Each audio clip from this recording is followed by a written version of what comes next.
All right, welcome to the Game Changer 00100 show. I'm your host, Game Changer. And yeah, I'm moving it over to this channel because I want more people to see it, even though this one is shadow banned too. So, it is what it is. It seemed to work well when it's pre-scheduled, but like when I do something immediate like this, it still has the same problem. Anyway, let me just roll the thing for people who didn't hear it. I'm going to do audio with a quick introduction on who's who and what's what. Okay, so just a quick introduction. A light-skinned woman is changing a tire while her boyfriend is on the phone calling AAA. And two black guys come up and have some words about the situation. And let's see how that plays. All right.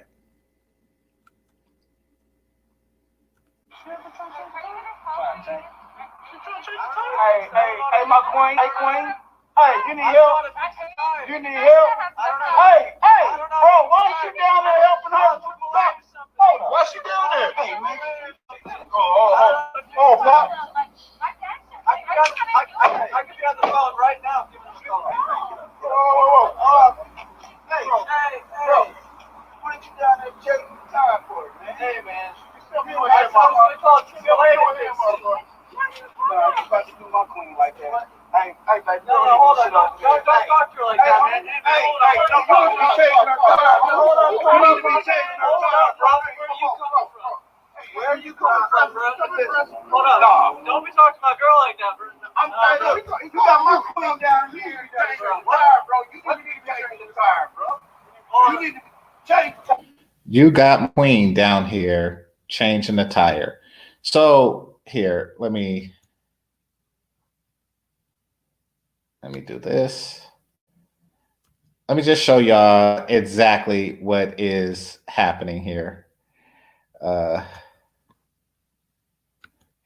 do this.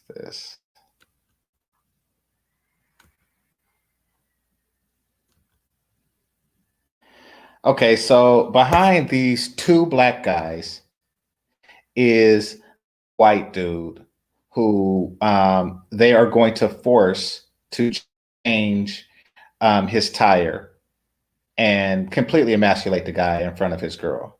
His girl is the chick right here. Now notice this chick. She's light-skinned, she's not fat or anything like that, and that very likely is her real hair. She is more beautiful than any woman these guys have ever been with, ever in their fucking dusty dick life. And the fact that this guy is with her bothers them on a level that they cannot fathom. So this is how they act because they're oh so mature.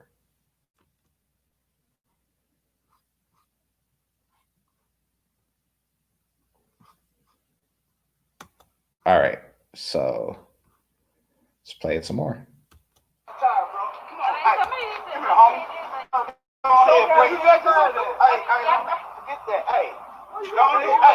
Unscrew it. You know how to unscrew it. Get down there. I'm going to show you.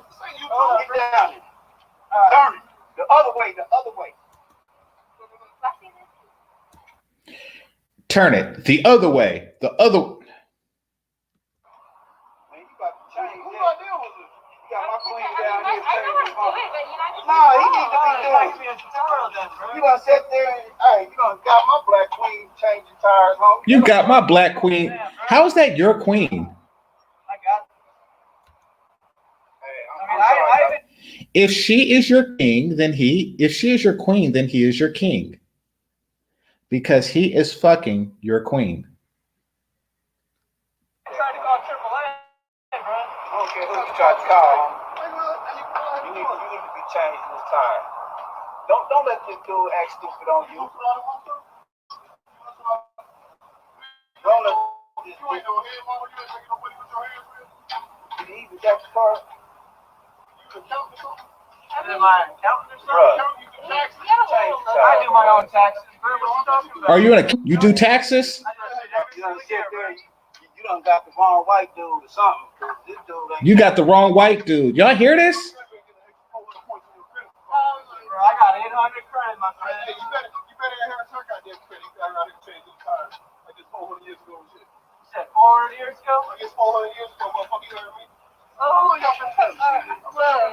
Nah, I got a year and a half. He's changing it, guys. Yeah, we are. Nah, Relax a little bit. nah, fuck you, man. Okay, I got it. There you go. Now go ahead and grab this, baby. You got it? Hey, I wish I had a whip like back in, you know, like whoosh, like. This guy said, I wish I had a whip.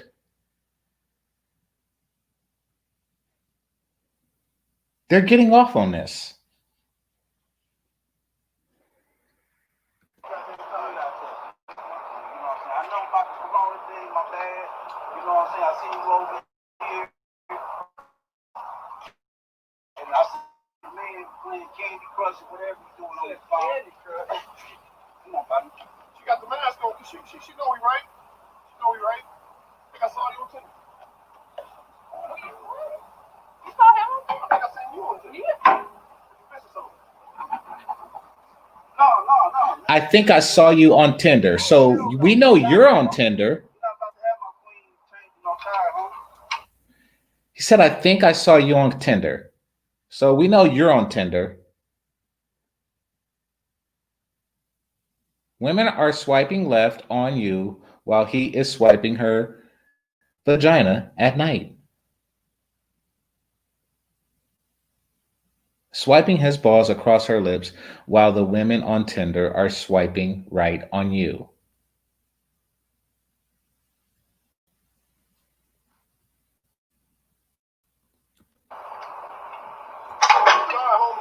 In the garage. You gonna go check the sound? You gonna go check the noise? You gonna help me change this? You nah. Hey, son, don't worry about it. God, put it back on there like you just took it off, bro. She wasn't over here complaining. What the hell is wrong with you, man? Hey man, you know what? I ain't never fixed a tire, bro. You gonna be alright. Hey, in some relationships, you pick one today. In some relationships, you want to run things. You want to help me? No. You need help, though. You know, right now. You're queen. This is what your man's supposed to be doing. You can't show the hole, right? You can't show the hole. I got it in there. You can't show it in the hole. It's your key, right? It's your key, right? If you're gonna get a white boy, why not get it? It's your key. If you're gonna get a white boy, why not get like an upper echelon white boy, huh? Why not get one of those right? You got them time, man. If you're going to get a white boy, why not get an upper echelon white boy? What echelon are you on? He's young. What's your excuse? What echelon are you on? Why didn't you use your AAA to help with this situation?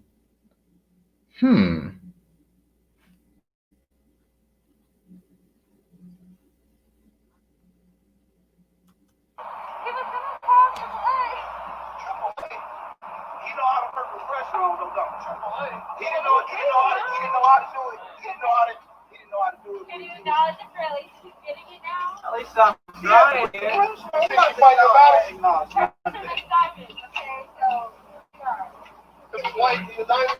I can't sit in the back seat. The rest of your relationship like make you. Cause he white, he your diamond. Cause he white. So basically, they have racial jealousy. These are haters by every definition of the word.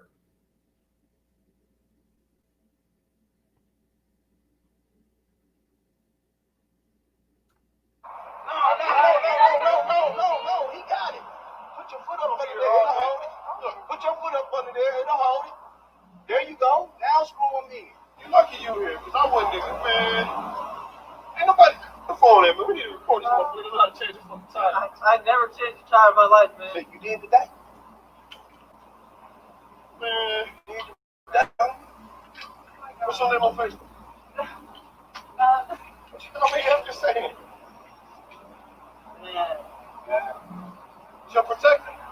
gonna help her? This your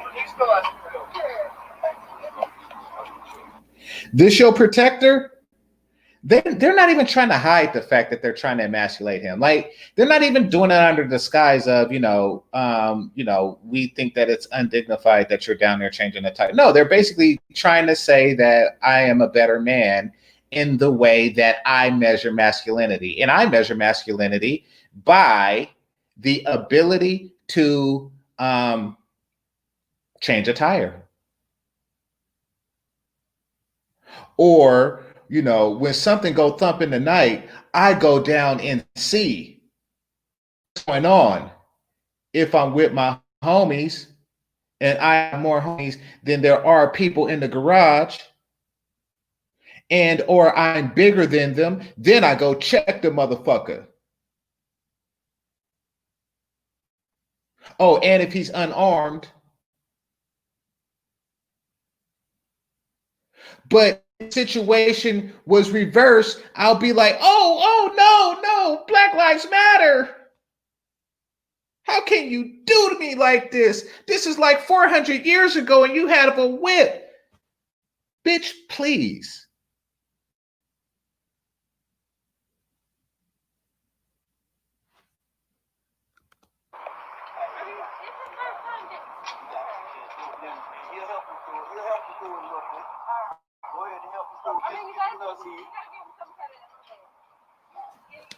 I ain't gonna get no man no credit. See you watching this queen change the tire while he's playing on his phone, just sitting there letting you do it.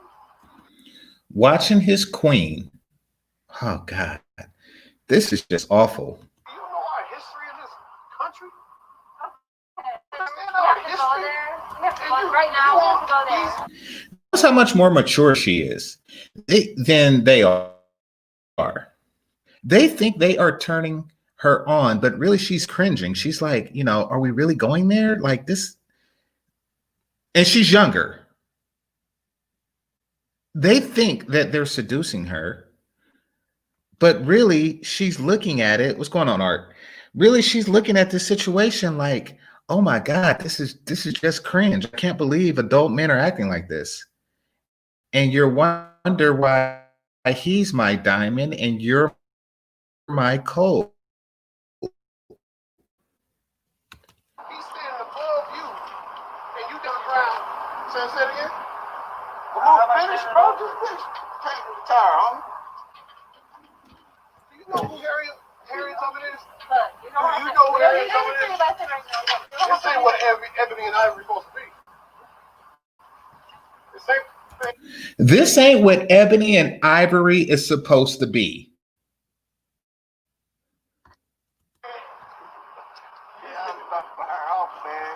I don't like that shit. I don't like it. Hey, what he says not go in. I don't like it. Is that what he says in the bedroom? Came out. Is that what he says in the bedroom?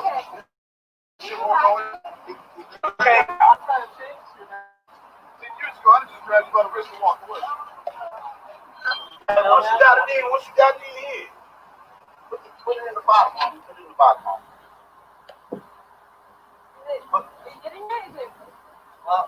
This dude here. Bro, okay. Bro. Bro, stop.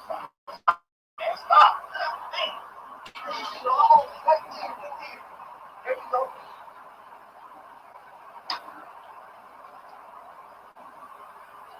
Hey.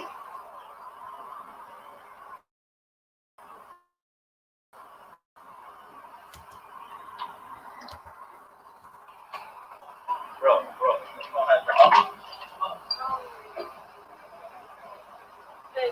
Come on. You get it right. You get it right. You don't get it right.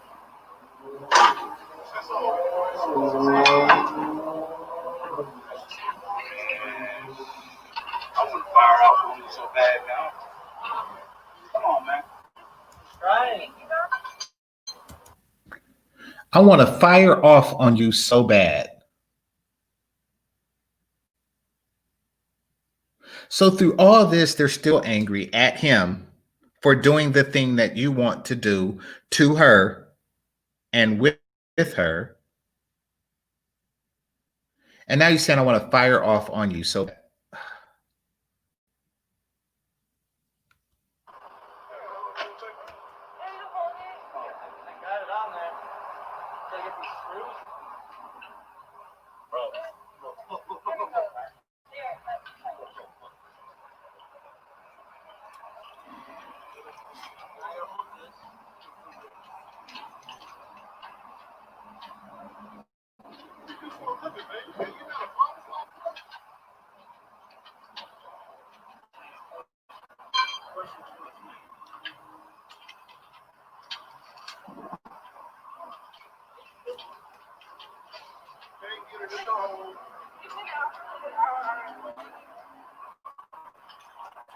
I never fixed the tire before. I know, I understand.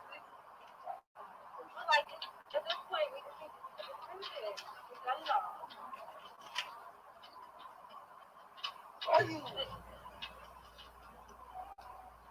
That shit frustrating me. Everywhere, I mean, that's the problem. Oh, there it is. Now he come up. Oh, now we're going that way?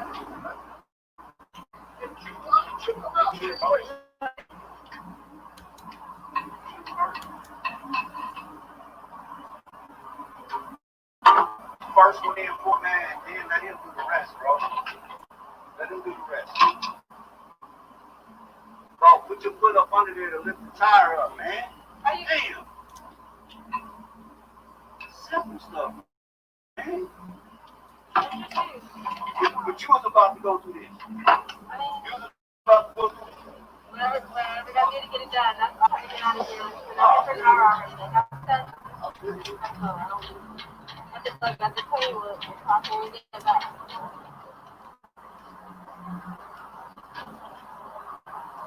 I'm sorry, you gotta go through this, sister.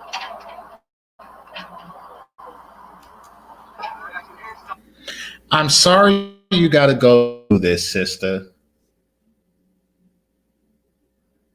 I mean, you're the worst part of this whole scenario.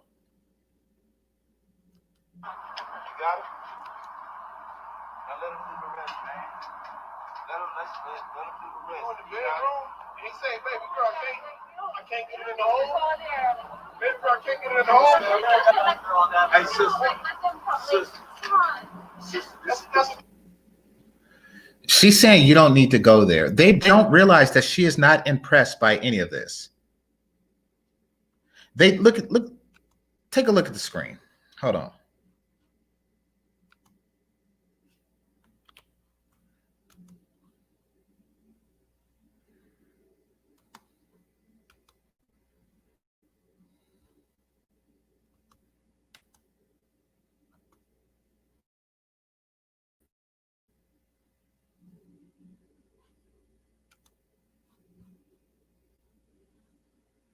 Take a look at the screen.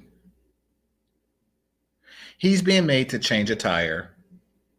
She's trying to politely tell them that she's not impressed. And these guys are trying to impress her.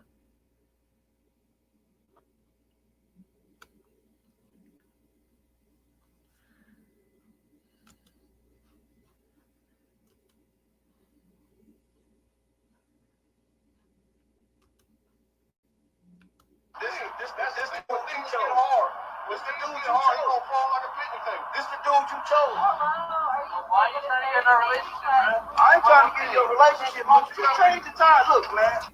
I ain't trying to get in your relationship. What the? Hey, I'm pulling up and I see my queen change the tire. I see her man playing Crush, whatever the hell you doing. He keeps saying my queen. I wish this dude would have stabbed with the tire iron. I wish. I truly do.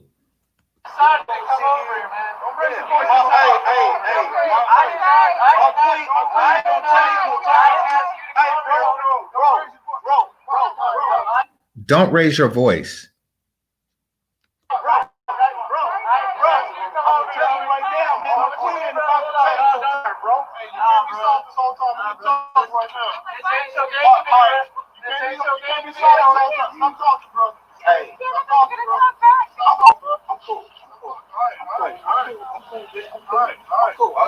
I just want to tell you this.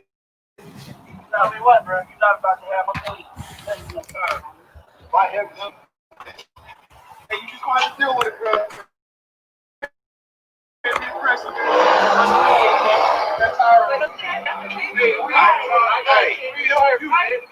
hey, look here, sister. Hey, we helping you, sister. Look, sister, be blessed. You know what I'm saying? Be blessed, my sister. You know what I'm saying? But it's good brothers out here. But you got this clown. Brothers. What you mean, clown? Others out here. That's basically their way of saying that she should be with Black King, because all kings know how to change tires. Manual labor is just what kings do.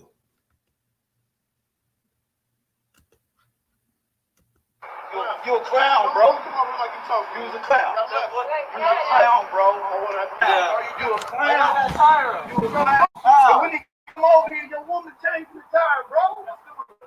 Your woman changed the tire, man. You a clown. Straight up. Man, let's go ahead and go. Let's go ahead and go.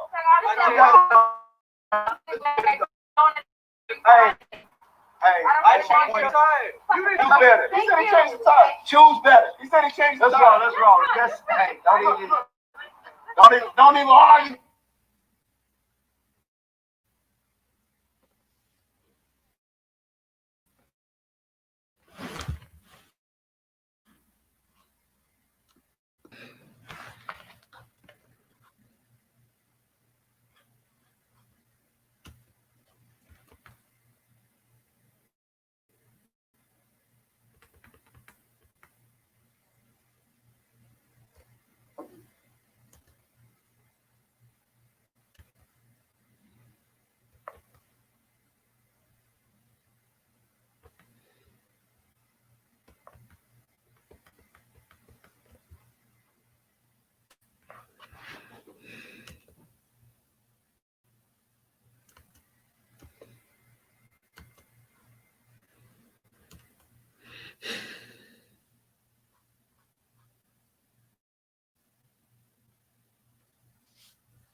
Okay, I'm back. I'm back. Yeah, this hotel Wi-Fi. Ah, shit.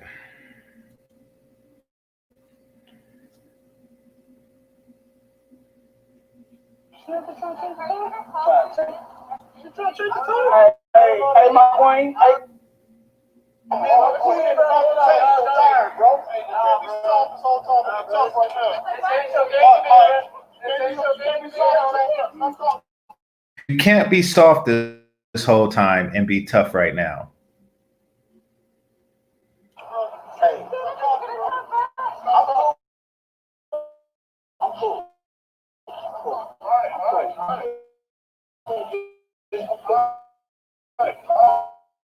right. Cool. All right. I just want to tell you this.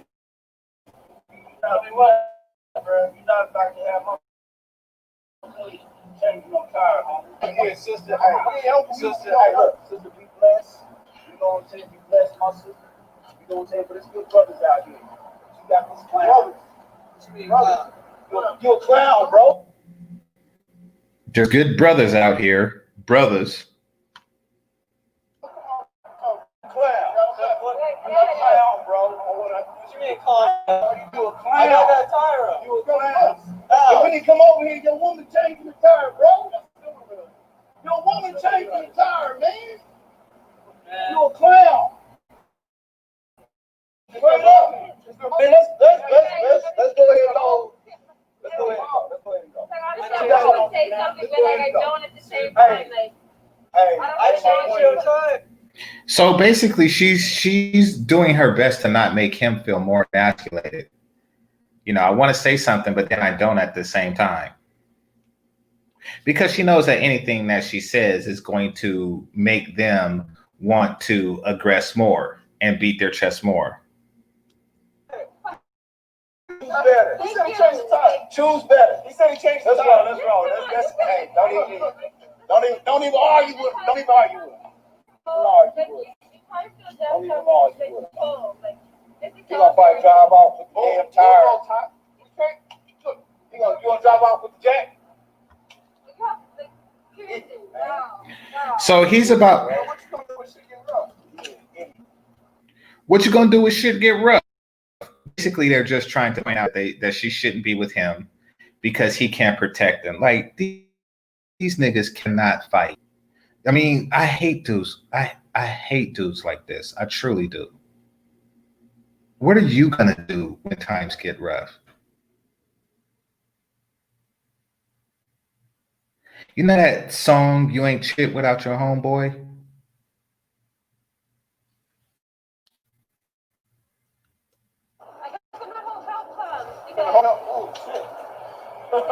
Oh shit!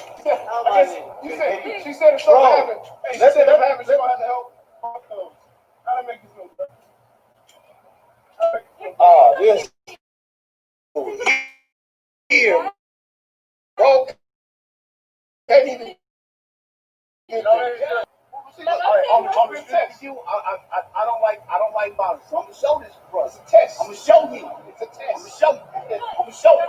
Look, man, watch out. I'm gonna show you. Look. Right there. There you go. Look. That's it. Right there. That's it right there. That one move. Clown, bro. He's a clown. We try not to help him put his tire on the clown. No. Let's go. Let's go ahead and go. Let's go ahead and go. Let's go. Come on, let's go. Get in the car. Let's go. Let's go. Get in the car. Let's go. I bet you that's hey. And there you have it. Okay, here's the thing. A lot of nagagas, a lot of brothers who talk about dating not ready. They're simply not ready. Why? Because they have been groomed to date a certain type of woman. They have groomed themselves to date a certain type of woman. And unfortunately, that woman doesn't even exist. What do I mean when I say that? And I've been listening to people like Cynthia G. You know, they've been listening to women in that particular camp. The women that tell you, you know, you should be pro blackity, black, black, blackity, black, black, blackity, black, black, black. Because we like a man that's pro blackity, black, black, blackity, black, black, blackity, black, black, black. And we give it up to the man that is pro blackity, black, black, blackity, black, black, blackity, black, black, black. So these guys go out and they stick their chest out on some blackity, black, black, blackity, black, black, blackity, black, black, black stuff. They do. An defenseless white guy, they just go into full Debo mode. Now, they're not actually Debo in the sense that they don't work out or anything like that, you know. But it's two of them. So these guys, and what they have ringing in their head 100% of the time is you're a beta male. You are a K-un.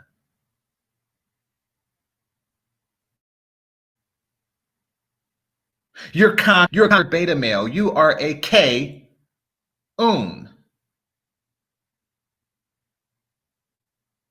And I won't be impressed with you until you show me that you are not a beta male and that you are not a K-un. You have to prove that you are not a beta male.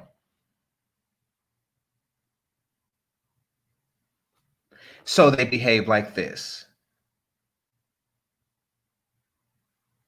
And protection, oh my protection, protection, oh my protection. They listen to stuff like that and they believe these women. They believe them when they say that they feel unprotected, that they feel disrespected by the white man. They actually believe them when they say that. So they develop this false bravado. And they're thinking in their head, oh, wow, black women want to be protected and they want us to behave like this so we don't appear to be beta male K-uns.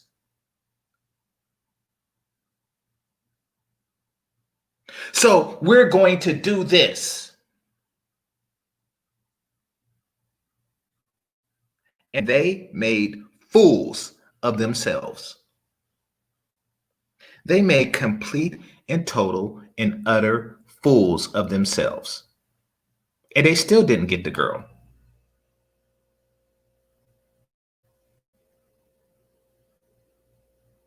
This was a naga moment. And the reason why the girl did not react to the situation the way they anticipated was because she is not a nagaga.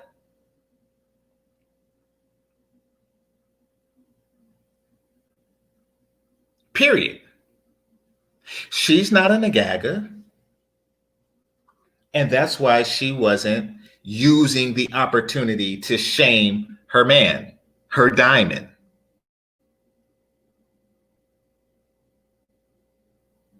You see, he didn't have to act hard.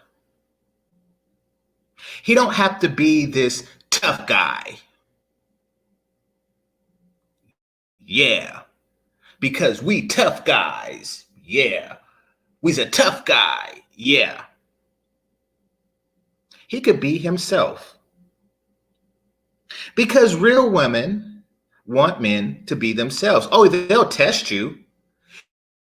They'll test you and tell you exactly, they'll tell you to be something. just to see if you are stupid enough to attempt to be that thing.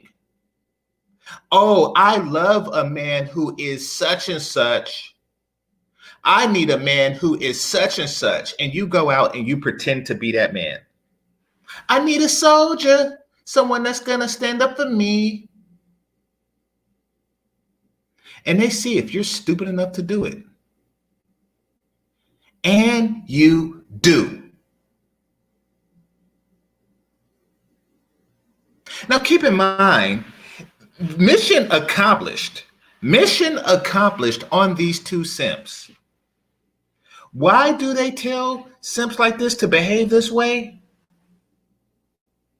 It's not because they actually feel the need for protection or because they even would welcome a situation like this. They tell them to behave this way because they don't want other women to want them. Any woman with common sense would be turned off by these guys. And they want these guys to just turn off other women. So the only woman that would mess with them is these queens.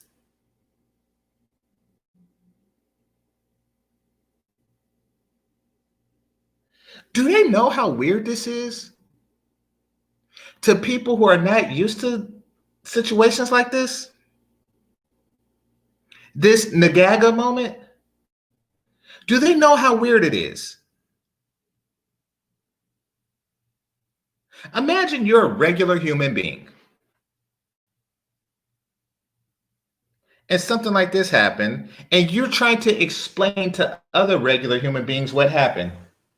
And then they called her queen and said they wish they had a whip. And talked about something about a garage. And I had AAA the whole time. The whole thing is just so ridiculously, unrealistically bad. And it kept going for 13 minutes and 34 seconds. It just kept going. Like a Nagaga Energizer bunny. It just kept going and going and going. Like, oh, God. They really felt that this is protection. This is what happens when you give them what they claim to want. They don't actually want it. This is what they claim to want. They claim to want this type of protection.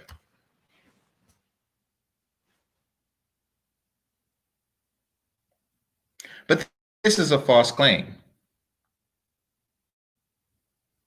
They're not on some, oh, Popeye, come save me stuff. They're just saying that to make you feel inadequate in their presence. And when you feel inadequate, you overcompensate. And that's what the queen thing is about. That is you overcompensating for your inadequacies.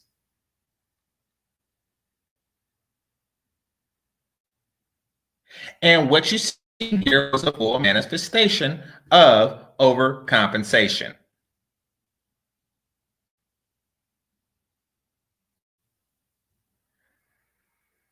What is the long-term ramification? Now, this is a young man, but he's going to grow. He's going to grow into society. He's going to one day perhaps be in a position to where he hires and fires people. And he's going to remember this. Oh, you don't forget something like this. He's going to remember the culture that produced this and allowed this to happen. Before, he was just like a regular liberal, hey, bro, hey, guy, hey, buddy. He was that person. Now he's going to burn some tiki torches. He is going to start to practice his Second Amendment right. And he hopefully is going to go to the gym and practice his left.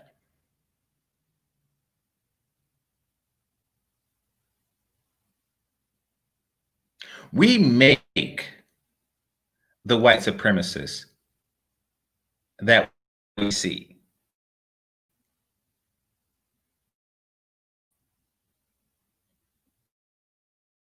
We take ordinary people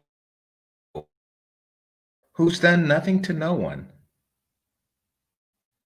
And because of all the insecurity,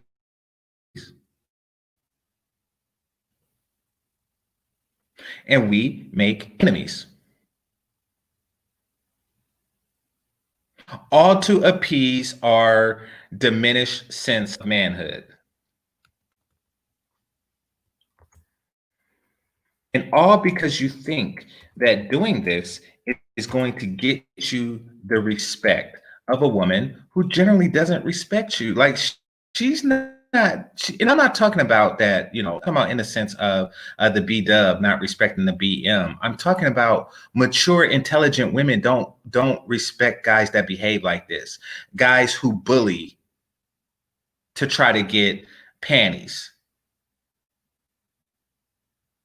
You're a clown to them. That's why you're always single or you're always with a 4 and below. Because they're the only ones who would be impressed by something. Who's impressed by a person, two guys going and forcing a man to change a tire?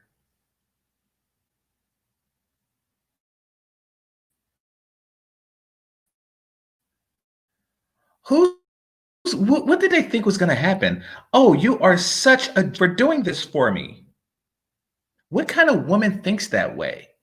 You have to be low brow AF in order to think this way. All right. So, Citizen Lou, what's on your mind, brother? You know? What's going on? Yeah, I'm here. Can you hear me, bro? Yeah, I can hear you. Yeah, what's going on, man? Hey, shout out to you, man. Good content. Hey, I had to come on here to talk about this, bro. Yeah, man, I had a similar situation kind of like this. It was kind of so it was a nigga came up to me, right? Mm-hmm. Nagaga, trying to clean it up. Oh, excuse me, my bad. Excuse me. Yeah. Nagaga, excuse me. So I was at a bar with my friends, and it was majority white people there, and I had a white girl with me, and I don't know why these nagagas thought it was cool to talk to the white girls in our group when there was 300 white girls everywhere else, because there wasn't that many black people there. It was me and my homie. We were black, and we had 2 white girls with us. No, 3, excuse me. And then they felt the need to come over to our shit and talk to our girls. And there was all these, you know what I'm saying? There was all these other white girls there, but they didn't want to talk to them. So I don't know why the nagaga feels that he can just step in situations where he's not welcome or wanted. That's what I just wanted to touch on. This video really, made me upset. Right, exactly. They don't really see resources that doesn't belong to someone else. Yes, exactly. They were interested in her because she was with you. Like it's a scarcity mindset. It's like they like, I can't make my own. I must take from others. Right, like a hyena. Like nagagas are hyenas. Exactly.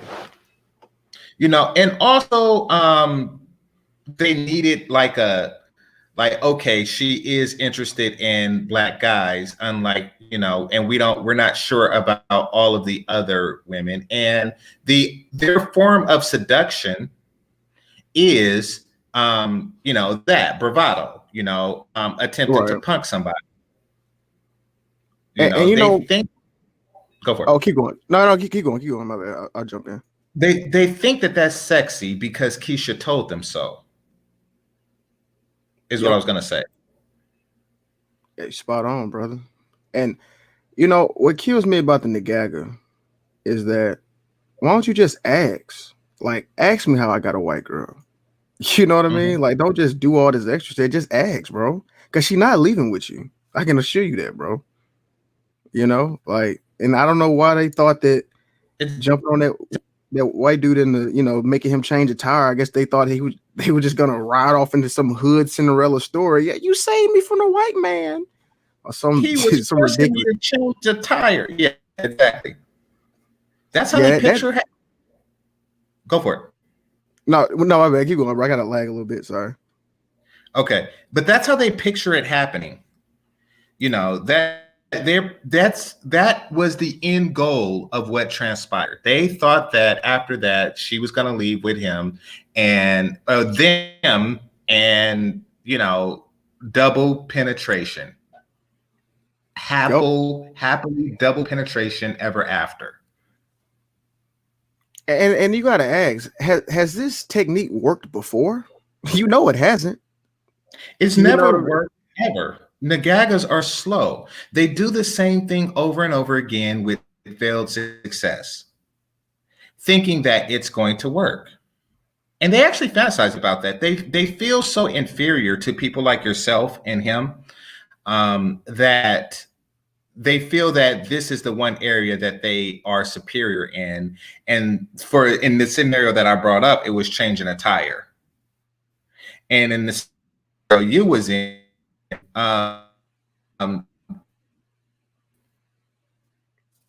is like, it's a constant belief of self inferiority. They constantly have something to prove, Yeah, and they just need to tell themselves that they constantly are inferior, and they try to balance their inferiority complex, so it doesn't lead to depression. So they tell themselves like, yeah, you might be good with numbers, you might be an accountant, because they call it the dude an accountant. You're an accountant or something, but I know how to change a tire, and I know how to do something if somebody breaks into the garage. What would you do? Your homeboy's not there. Yeah, and man, bro, that whole changing a tire argument makes you a man. I'm getting so tired of that. Like, I'm like a tech guy or whatever, and I always tell people, bro, like, I mean, okay, you can change a tire today, but in like 20 years, when the cars are driving themselves, who's going to be the more valuable person? You know what I mean? The guy who can program it, or the guy who can change the tire, or who can program the robot that does change the tire? Like, so exactly. Well, I can change a tire. I just don't wanna. Yeah, and exactly. I can change it. Yeah, they act like this is like the hardest thing. I mean, it's something that if you do it 3 times, you pretty much got it down. Like, it's not like this. You know what I mean? It's not like this just this lost art. You know what I mean? Like that there's a few men have today. Exactly. It's not like they're setting up a neural network and they're finding bugs in their code and you think that it's attributed to network, but it's actually in the code. So every time you make a run, you have to relook at the code, and the debugger is not going to work because the network itself runs thousands of times a second. It's not like that, Exactly, bro. Like you're not building database architecture.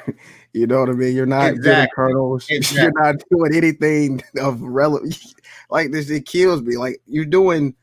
I hate. I'm not trying to talk down anybody that's a mechanic, but I mean, it's changing a tire is labor. It's monkey labor. I mean, anybody can do it. You do. No. Let's be clear. You're not talking down on mechanics by talking down on somebody who changes a tire.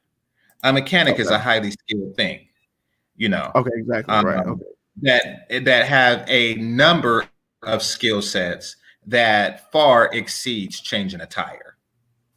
Okay, exactly. Right. Yeah. So yeah, these dudes. Yeah. So I see what you're saying. You're 100% right. Like these dudes aren't mechanics. Like I am disgracing the mechanic profession by attributing these nagagas. You're right. Yeah, you don't know what them dudes probably are, but I see what you're saying. Though you're right. Exactly. Yeah, you're right. They're extraordinarily self-conscious, and they do crap like this to build their ego up. They actually thought that that's how it was. Go for it. No, I was gonna say, man. I was when I was working in San Diego, like my job was downtown. I was doing some full stack work, and every time he would leave, it'd be like a bar right across the street. And there was this dude.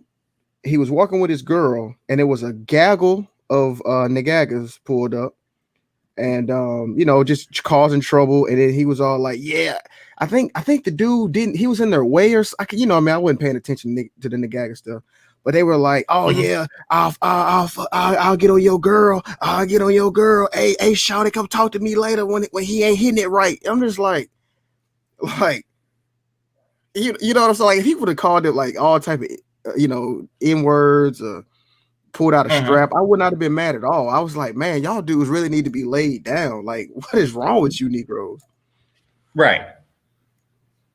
Exactly. I mean, they don't understand how the rest of the world is being patient with them. But Yes, the worst that's a thing good point. is the Keisha aspect of it. Yeah. I mean, they think it's weakness. They think that, it's a physical intimidation on an individual level is the reason why people aren't behaving as ignorant as they are. That's what they think it's going on. But what's actually going on is kind of like a person who is mentally challenged, the R word, fills up your girl. Yeah, what like, are you you're not do? gonna knock him out. Yeah, you're not gonna stomp him out, Like, exactly. That's kind of how they see that. They're like one step above that. People are just being the better person because they're better people, and everybody is better than a nagaga. Keisha gassed these guys up, and it's cool that you full stack too, because I don't do front end that often, so that's cool that you're full stack. But oh, that's dope. Keisha, go for it. No, I was my bad. I was saying that's dope. So you in tech too, right? Yeah, I'm a developer also. Yeah. Oh, no way. Yeah, in Cali too. Oh, sweet. Hey, this black manosphere is small, man. yeah. I'm in Cali too. I'm in Northern Cali, but yeah. Yeah, well, I'm actually working remote right now. I'm in Mississippi with my family, for the holidays. But I'm gonna head back over there in January. But well, I'm in the Dominican Republic right now, brother. Hey man, that's the life, bro. It's working for. I was just in Brazil too, bro. For real? Sao Paulo. Yeah, I was in Sao Paulo last week. I've been living in Mexico for like a year and a half, and I speak Spanish too. So, hey man, you living it up, man. Yeah, man, do you, bro? Get that Wi-Fi money, dog. Exactly. You too, brother. I mean, and that's what the life is when you're not a nagaga. When you are, you are chasing after the scraps of people like yourself. Is essentially what they're doing. They're trying to and first of all, they're so confused about the world that they think that if the white girl you were with was attracted to you, a software engineer with the ability to travel the world, that she would be attracted to them because y'all the same. Right. Yeah, exactly. Like our pigment. You're right. Just because we're both we're both black, she gotta want me or something. Yeah, I know exactly what you mean, bro. Like, yeah, exactly. So basically, in their mind, Keisha has told them that all women just go for the hardest nagaga they can find. Yeah, like they all. If you want a nagaga, you got to be the hardest one, and that is the only way it's going to work. Now let's fast forward to this situation where you were with your friends and they were driving by, beating their chests as they always do, beating their chests, trying to show how hard they were, at the expense of the guys that were with you. If what Keisha said was true, then Keisha would have been in bed with them that night. But instead, they're downtown, circling the neighborhood, trying not to get caught riding dirty, while they beat their chest, at people's in front of people's girls. What if there were cops in that social circle? I mean, no, they're not in uniform right now, but they will be tomorrow. And there you go. And then there's another process. You see, you're doing too much. What's it called? Thinking. Thinking. You know? Yeah, exactly. Yeah, that's not in the Nagaga's repertoire, or you know what I mean, at all. And that's a good point, bro. Like, yeah, what if they were what did they do was strapped? Well, it was San Diego, so he probably wasn't. But yeah, I see what you're saying. Yeah, what if he was strapped? Like, and they were talking. I mean, yo, game changer, they were talking greasy. I mean, they were talking like, I mean, I wanted to fight them. He wasn't even talking to me. Exactly. I mean, if dude, I put it like this, I would have backed him up if he would have defended himself just a little bit. Just a little bit, I would back him up. Yep. Facts. But he kind of like, you know, he I guess he saw me there, right? He could tell I wasn't a nagga, but you know, I was kind of looking at him like, hey man, bro, I was telling like, you know what I mean, bro, just ignore him, you know what I'm saying? Like, just keep going. But I mean, I ain't gonna lie, like you said, if he would have turned and be like, hey, you N-word, shut up talking to me, hey, I would have had to be on the side for real. Because I'm tired of them too. Everybody is. I mean, and they act like it's fear. It's not fear. It is just patience. It's patience and tolerance that's been instilled in other groups of people, you know, because of guilt of history, and just instilled in us just because you just kind of get that, you know, like I say, if somebody is the R word, you just kind of like have a little patience for them, you know, like it's kind of like children handling, but it's sometimes it's cringe. A quick story on me. Years ago, I was young and went to this hip hop party in Stockton, right? Now, you know, it's not a primarily Black thing when they have to label it hip hop. So this was this was not a primarily Black function. It was where non-Black people got together to embrace Black culture, so to speak.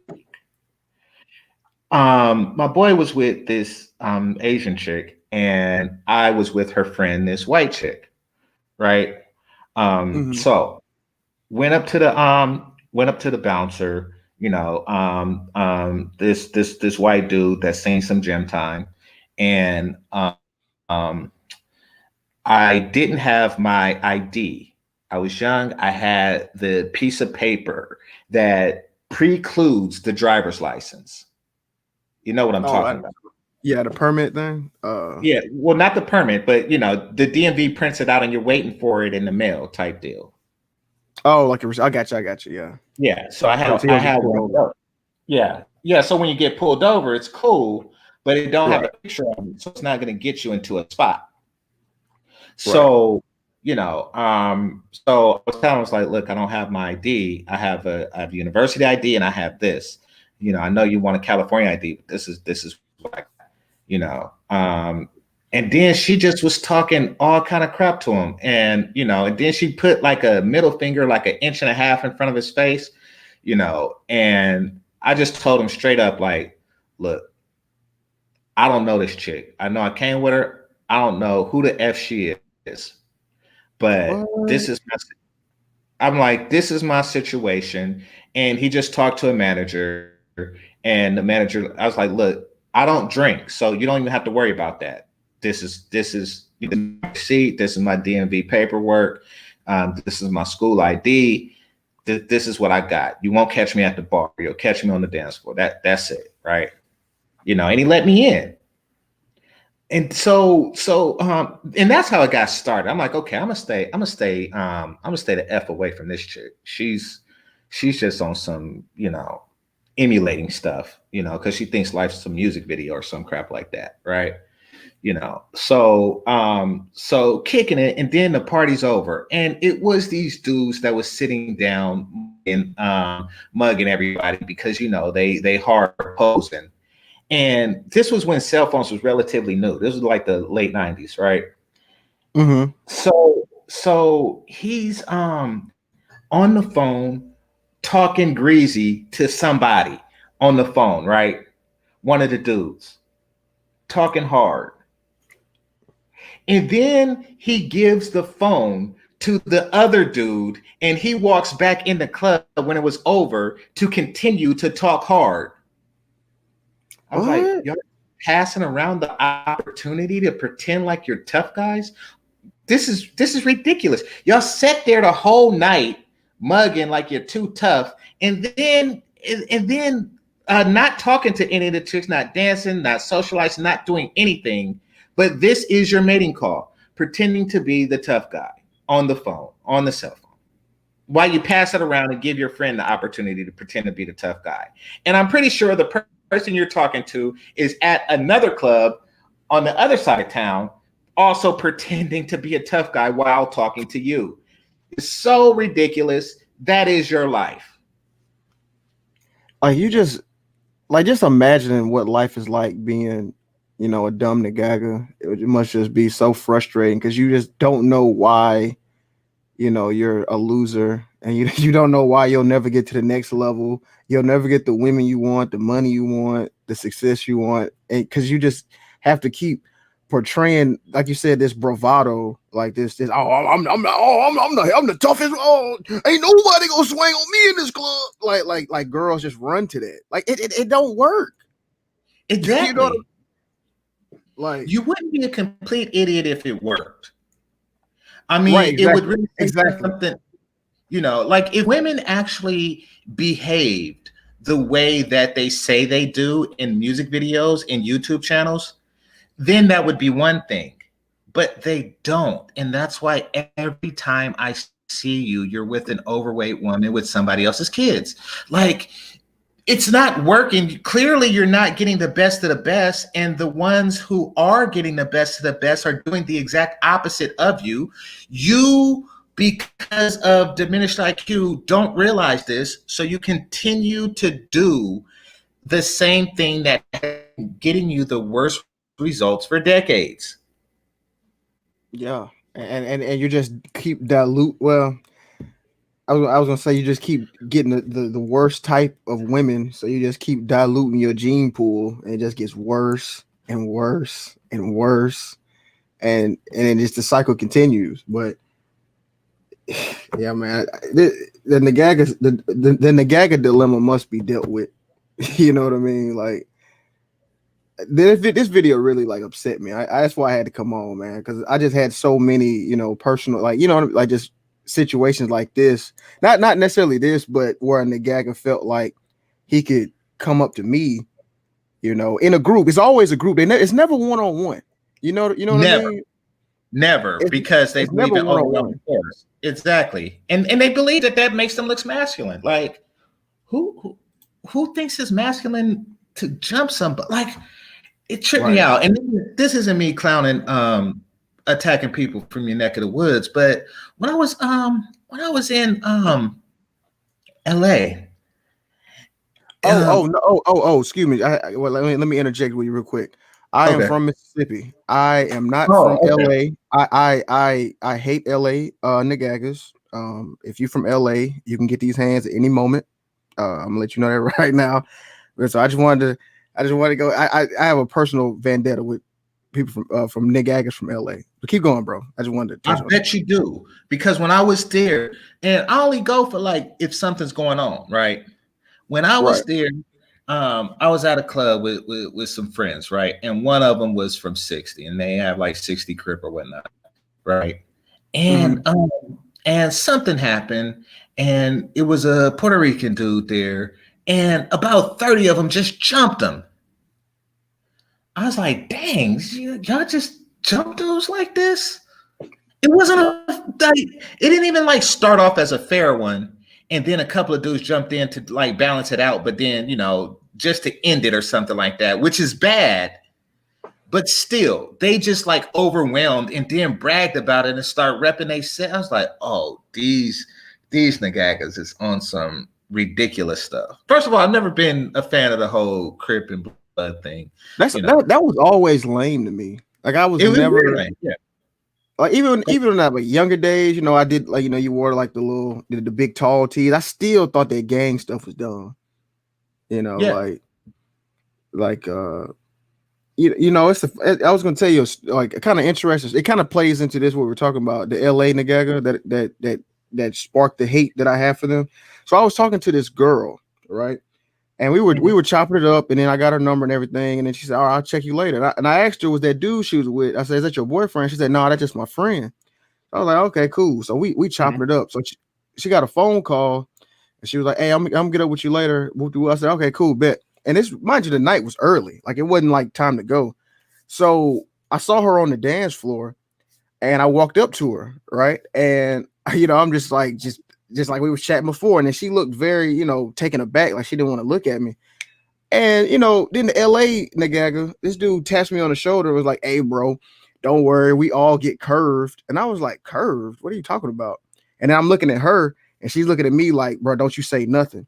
So then he's with this little munchkin, this little 5'2" little Nagaga with him, and he over there giggling with his fat girl. You know what I'm saying? Like just giggling, and I'm like, what? And they looked like they was like kind of trying to surround me and something. So I was like, you know what, bro? I'm not about to fight you over your girl that I was about to leave with. You know what I'm saying? So I'm about to just bounce. But they were like giving each other high five. Yeah, you told that nigga. You know, this stuff like that. I just cannot stand these. I'm sorry. Nah, I mean, I'm from Oakland. I'm really venting. Dude, I got into a fight with him in Disneyland. I mean, I know exactly what you're talking about. First of all, just the fact that they be on some weird stuff because of the way people talk, knowing that we not from wherever it is you from or claim wherever it is you claim, because the Oakland dudes look different, you know, but you still act like that because we say a word that offends you that we don't even know because we don't care about your corners or nothing like that. I don't care about your colors. I don't care about your corner. I don't care about your rappers. I don't care about none of that. Exactly. I wear what I want and I say what I want. What are you talking about? Just the fact that y'all made up a bunch of stupid rules that y'all fight and kill over, you know. And you notice, I'm glad you brought up the rules. You notice how it's forever changing. Like it's never set. Like the doctrine is always it changes by different neighborhood and different region. I personally didn't have to grow up thinking about stuff like that. You know, I'm glad we didn't have those type of nagagas where I grew up. Because I would be insane. First of all, I'm a nerd, and second of all, I would rather not think about stuff like that. You know. Yeah, I had to hear it when I was at the Boys and Girls Club. Like I would be doing my own thing, but then you'd hear it. You know, they would just be talking and practicing gang signs, like. And I always say, like, how is that gonna help you in life? Like, can you go to a job interview and then show them gang signs? Well, only if it was like for a sign language interpreter, and you're like a dyslexic sign language interpreter or something like that with arthritis. Like maybe you could pull it off. You can finesse it a little bit. Exactly. Yeah. Like this is what this means, but really, yeah. Yeah, nobody's checking for that. No, and I was in the Navy too, man. And I remember the Navy is notorious for the. Oh my bad. Go ahead. No, you go. I was just readying it, but go ahead. Oh, I was gonna say like the Navy has so many people, man. Like they would be Crips and Bloods, but they got a security clearance. Mm-hmm. You know what I mean? Like they in the club repping their gang, but then Monday morning they saluting the flag. Like that's their gang sign. So it's, you know, I'm just tired of the false claiming and all. That's, you know, like this is just stupid, man. When are we gonna grow up? It's not me and you, but I'm talking about as like a whole and like, oh, bro, this is so lame. Like this is not even like you said, it's not even a successful strategy. That's what's killing me. Yeah, and I could see like kids doing it. I could see like a kid doing it. To, you know, maybe you're 13 or something, you're bigger than the other kid and you do it because you think it's going to impress the girl, and you know, but actually, you know, she's like, oh, are you okay? That guy just beat you up. I can comfort you. You know, it backfires. Like how many times does something like that have to happen before you just You just like wise up. I don't want Yeah, to say that's just slow, but I mean, if you're doing something that failed at 13 at 43, then you're not the sharpest knife in the drawer. You're a spoon. Like, and what and do you then do with it? and then back Go to the for it. video. No, you just made an excellent point. Back Well, to the right quick, video. let me read. Oh, Let me read go this ahead, go ahead. because look, Vision. Okay, I'll read it, but we gotta talk about stuff like this. Says yo game changer, please inform Thai City to tell New to get off Thai City's penis. New still caping for Thai City. He keeps getting at me with the BS. Men should not cape for other men. Listen, I don't know what you got going on other channels. I don't. I don't know what you got going on with New or Thai City or whatever, honestly. But why? Why? What? Vision. Yeah, this is First like of the all, third panel I can't. I've been on. Well, I Go back mean, again. but this can't cash app you back because you don't have a cash. I want to give you your money. Keep doing. You keep stuff like this. You keep doing stuff like this. You have a lot of beefs, and then you come here and you cash app stuff, and it's not related to the conversation, and I can't give it back to you because I don't want to encourage this. Because if you do this, others will do it, and I would rather that not happen. Cash app's something that's relevant to the conversation. I don't even know what Thai City and New and all that. I don't know. This is stuff I don't care about, Vision. Come on, man. Honestly, fam, I'm on your side. We talk behind the scenes, but come on, damn, Vision. All right, go ahead. Oh, You're saying back to the show, back to the clip. Oh yeah. I was gonna say back to the clip. So just imagine how boring and pointless those dudes' lives must be that they just felt the need to stop their day and go over there and waste that amount of time. Emasculating that white dude because he had a mixed chick. Exactly. They had to go back to their weak ass apartment. While they driving that, they probably, I bet you they drive a box Chevy. I hate to be a stereotypical, you know what I mean? Like, I guarantee you they drive a box Chevy. Was the state in the video? Did they say where it was at? No, this was somebody's Facebook. I'll post a link again. Oh no, that's the link to the thing. No, I clicked it. I didn't. Okay, I was wondering if it had like how the nagas always announce their location, so I thought maybe somewhere in the video they did. Sometimes they announce locations that's not even hood. Sometimes they announce locations that don't even exist. Like I kid you not. You're right. Like Landron in Chicago, like the Chief Keef land. That's like one of the streets backwards, so you would never know. You know what I mean? Where it was at unless you lived there. So I guess they've gotten smarter with it. I guess. Well, there was this one chick who told me that her dude is from that he is a Crip and he's from South Oakland. Now Oakland doesn't have Crips or Bloods, and there's no such place as South Oakland. Mm-hmm. Like he just made it up to impress. Clearly, go for it. Yeah, no, I was just trying to think about that because like there's no real like Seattle. There's not really like a South Seattle. Yeah, exactly. I know what you're saying. Yeah. Yeah, some places don't have a south because it's on a bay and south is like exactly water. So yeah, and that's just how some places are made. And east, west, and north, just not a south, but you're claiming a place that don't exist. It's yeah. But that's to make it. You're basically threatening with an invisible gang, which is to intimidate guys like this, regular guys who don't know any better and are changing tires or something like that. You need overwhelming force, and you think that this is a display of masculinity? You know what's funny? You're a tech guy, right? Yeah. You're a program. You know, this would be perfect. A nagaga is a local variable. Yeah. Okay. You get what I'm Local saying? to Like method and local to a class. local to just like a function or a method. You know, like they can never Yeah. get out of the nagaga function that they're in. You get what I'm saying? Like they will never break out of that I was function. thinking like a non-static, but you're basically like they're trapped in the method, like nothing they do. Like Yeah, the they'll moment, never get out. They're oh, trapped. There'll oh, never be a global variable at all. They'll never touch any other function. They'll never get out of that nagaga function that they stuck in. oh crap. And if you're in C or Java, we're like this. We may look like the same word, but when you put this in front of us, it means that we are outside of the method. Exactly. You know, like no. I am a global variable.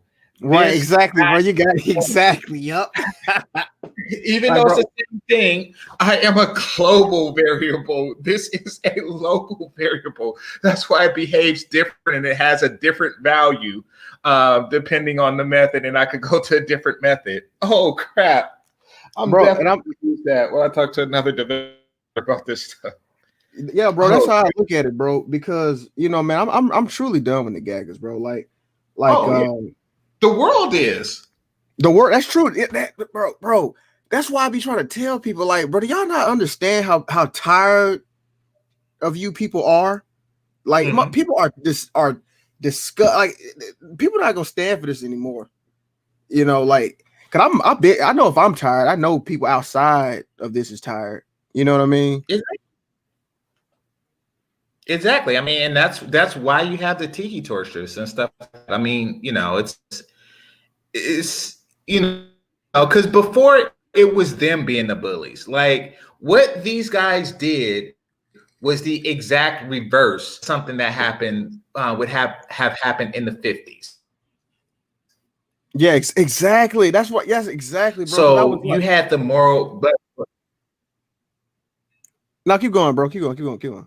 so you know, just picture like. Well, picture like a black man with a white woman in the 50s, you know, changing the tires on his 57 Chevy, or she was doing it or something like that. The whole story would play out exactly the same. Exactly the It same would way. exactly, bro. Exactly to the T. And then niggas 50 years. Excuse me. The gaggers 50 years later would be just, you know, crying about that. You know what I mean? Like it goes back to what you were saying, that R word, right? Like they want to have their cake and eat it too. They want to dish it out, but can't take it back. Because exactly. Because what they dish out multiplied by the force of the rest of the world, then the Nagaga would be extinct. If the rest of the world gave the Nagaga what it puts out to the world, it would. If the rest of the world retaliated, oh my god. I mean, oh my god. I am a global variable when that happens. Global Exactly, bro. Part of the world. Like I am not with these Nagagas. Never You know, was. Go for it. You know, after this during this election thing, I'm not gonna get politics in here. I just want to say this because I know you've experienced this too. I'm sure you've been called a sellout, right? Yeah, I've been. You're new to the channel. I've been called all kinds of stuff. Yes. Yeah, I'm kind of new to the manosphere, man. I'm kind of, you know, I got into this, but so yeah, I can tell you, yeah. So you've been called a sellout, right? So, but here's what's funny, right? So first they say you're a sellout, nobody wants you in the black community, all that. But then check this out. Then when you say, okay, I don't care, leave me alone, then it's, oh, you black, you ain't never gonna be white. you always gonna be black. So it's like global variables like us. It's like, you know, the global variable that can move to any other function in the program. It's like they want us to stay in the local. A static. Right, a static, exactly. Yeah, if you want, yeah, exactly, you want to be static, exactly. They want us to be forever trapped in a while loop. You know, like they never want us to break out. They want us to be forever in this dysfunctional backwards function that's never gonna complete. Oh crap. Oh crap. You're saying that nagagas are in a forever wow Yep. Can you hear loop. me? Yeah, they're in the forever. And Yeah, yeah, bro. they are, because think about it. While single, display bravado, and that's the wow loop. Yeah. While Like single. while single, display bravado. You display Yeah. bravado, you're still single, and you keep going down this cycle. It's like, well, you do realize that it's not working, or else you would have exited the loop. Like you would have displayed bravado one time, not been single, and you would have exited the loop, but you're still doing it. I just Oh, put they some. are. I just put some in the back chat. I Oh just put man, that. You get what I'm saying? Yeah. That's the blueprint. That's the blueprint. And that's what I'm saying. Like, so and that's why I wouldn't mind if it happened in junior high, because you just hit the loop one time or two times.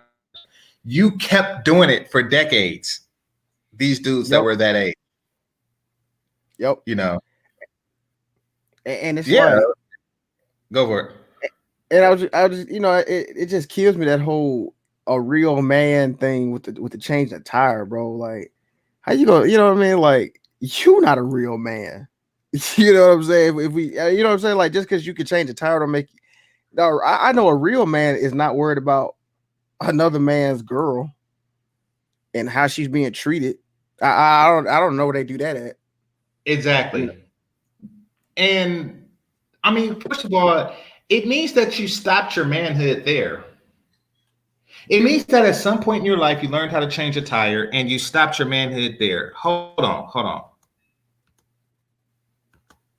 Vision, do not bring any weird shit that you started in some other channel here. Do you have something that's relevant to what we're talking about right now? I do. You're talking about simp haters. So I want to know what your definition of simps, and I'll give you mine.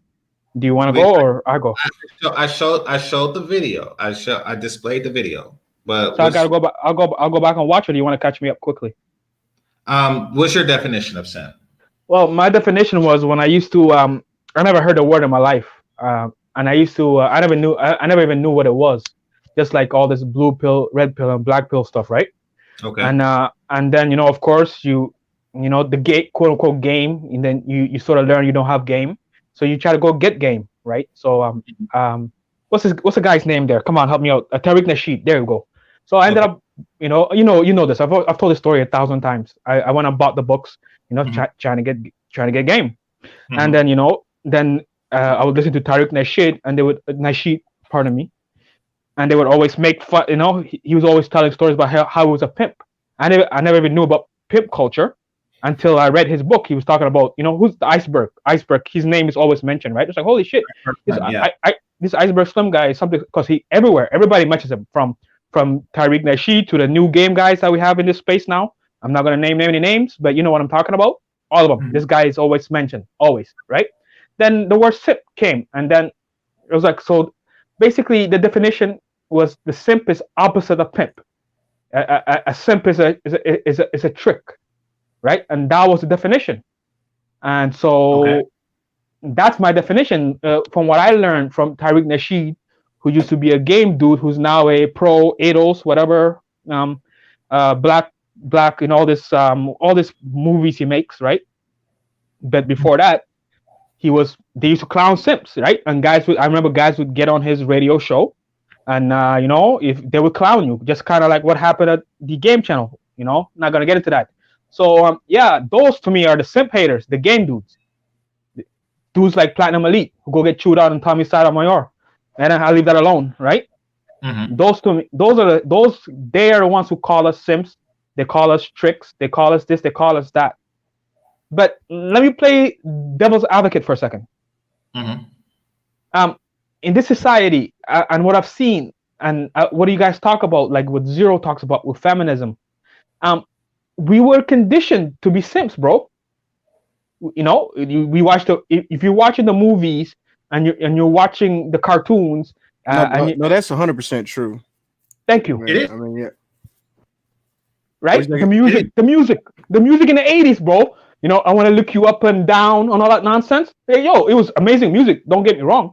It was incredible. It was good music, 80s, 90s, you know, but we were conditioned to be simps if you did not grow up in a masculine home, which is an issue in North America. A lot of boys get raised by their mothers.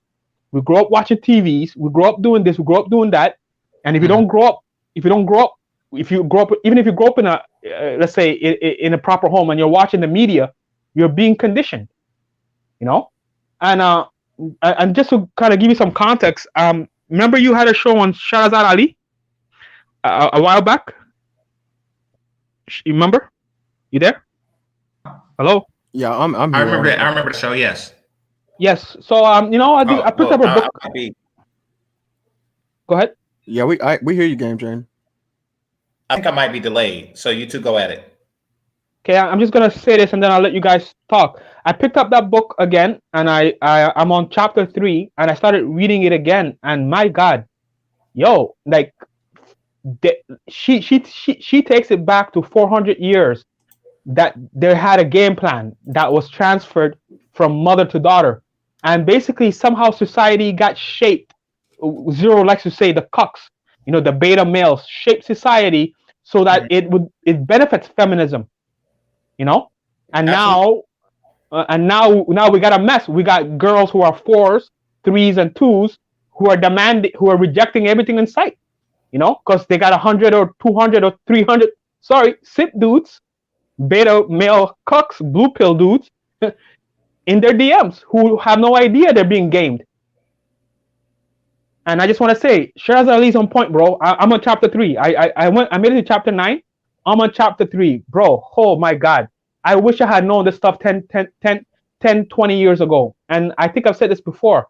Coming to this space, if we can get rid of, you know, MOT has done a great job in breaking down of we need to clean house. MOT, you know, he what you know what MOT is about. Yeah. And basically all these guys have snuck in, and basically they are basically trying to, these game guys are basically benefiting the feminists, benefiting these women to get a second, third chance, so they can go through their 100 dicks, and then they'll get one of you, you know, well, what they'll call you a simp, beta male, IT guy, nerd who knows computers, who knows how to code, right? You know, knows robotics, knows automation. You got your life together. You had a purpose, and boom, all of a sudden, this woman who went and had her fun and messed up. Now you're the one that you got to get captured. Mm-hmm. Anyway, but so that's my definition of simp. And you know, you got these game guys that hate simps, and I'm sorry, Game Changer, simps exist. I was one.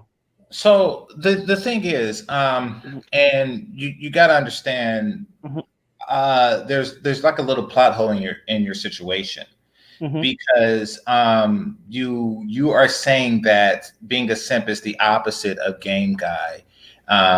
However, you were both a simp and a game guy simultaneously. No, I was no game guy, bro.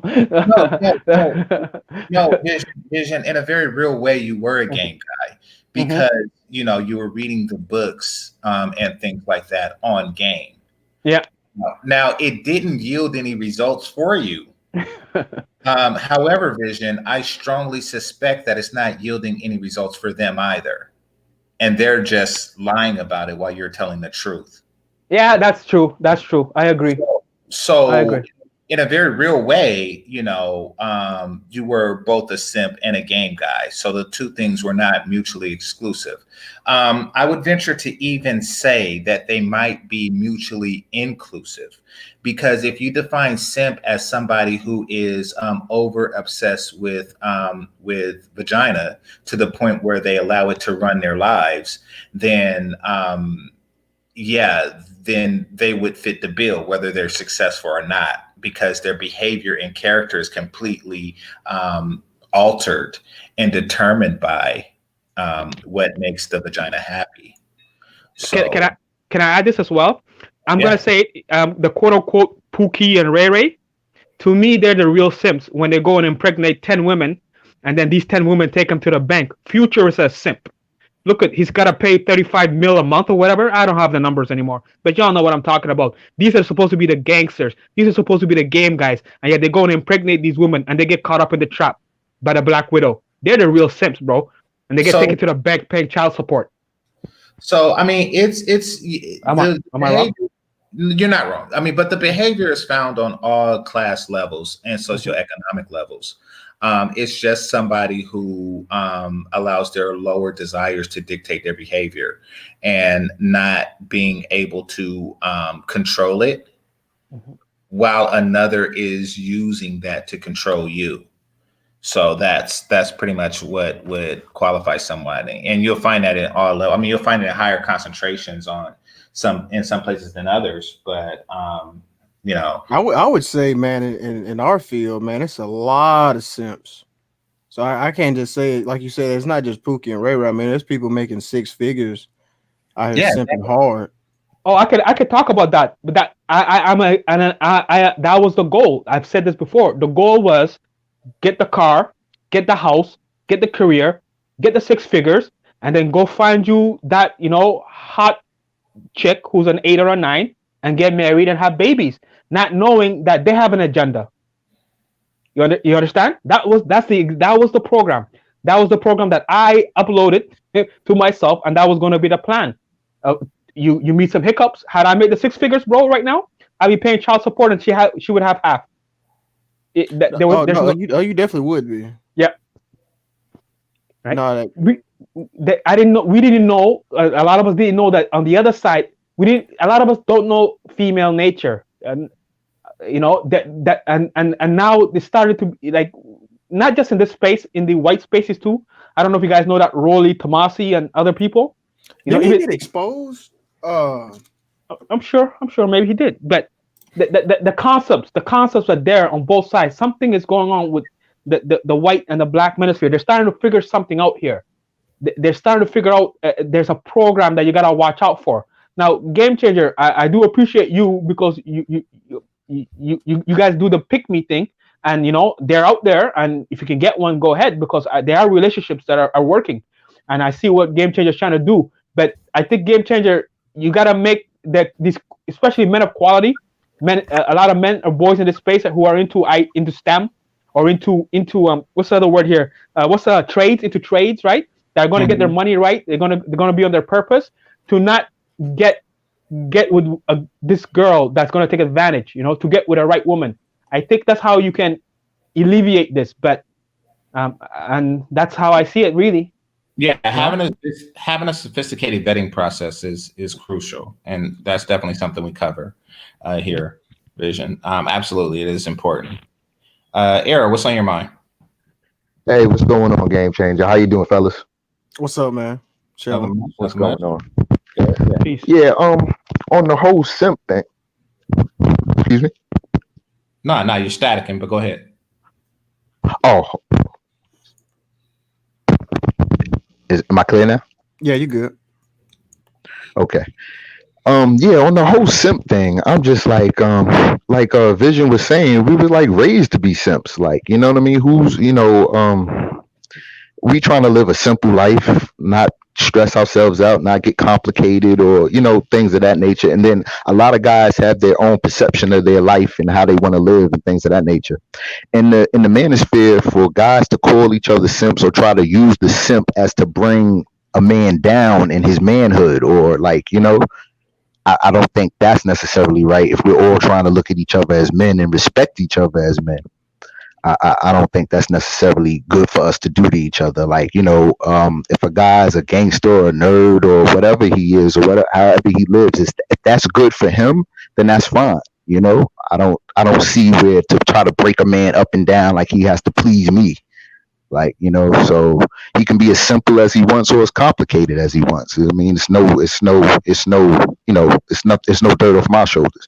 So I'm saying, if guys want to call each other simps and call each other names and try to like bring guys down a notch, you know, I think they should be man enough to address those man to man. Can I ask you a question, brother? Sure. Did you see the video that Game Changer was watching I mean, that he posted before when the stream started. Did you see the video? No, I did not. Okay, well, I'm gonna give you a quick synopsis. So, would you walk up if you saw a guy standing and his girlfriend was changing his tire? Would you think it'd be a proper mating strategy to go over there and like shame that dude for not changing the tire? Do you think that's a successful mating strategy? Hell no. Exactly. I'm glad you said that. So I think there's, you know what I mean? I think there's levels to this simp thing. You know, I think what I'm getting out of this conversation we're having today, I think like a simp really is somebody who pursues, you know, an unsuccessful sexual strategy. Is that fair? Well, they compromise themselves, Right. and other men in pursuit of an unsuccessful mating strategy. Okay, so that's even worse, right? Yeah, so you're just like a kamikaze. Wait, can we? How do they compromise another man? Well, in the video that I was talking about before, they compromised the other man because they attempted to emasculate him in front of his girl. Okay, got you. Right.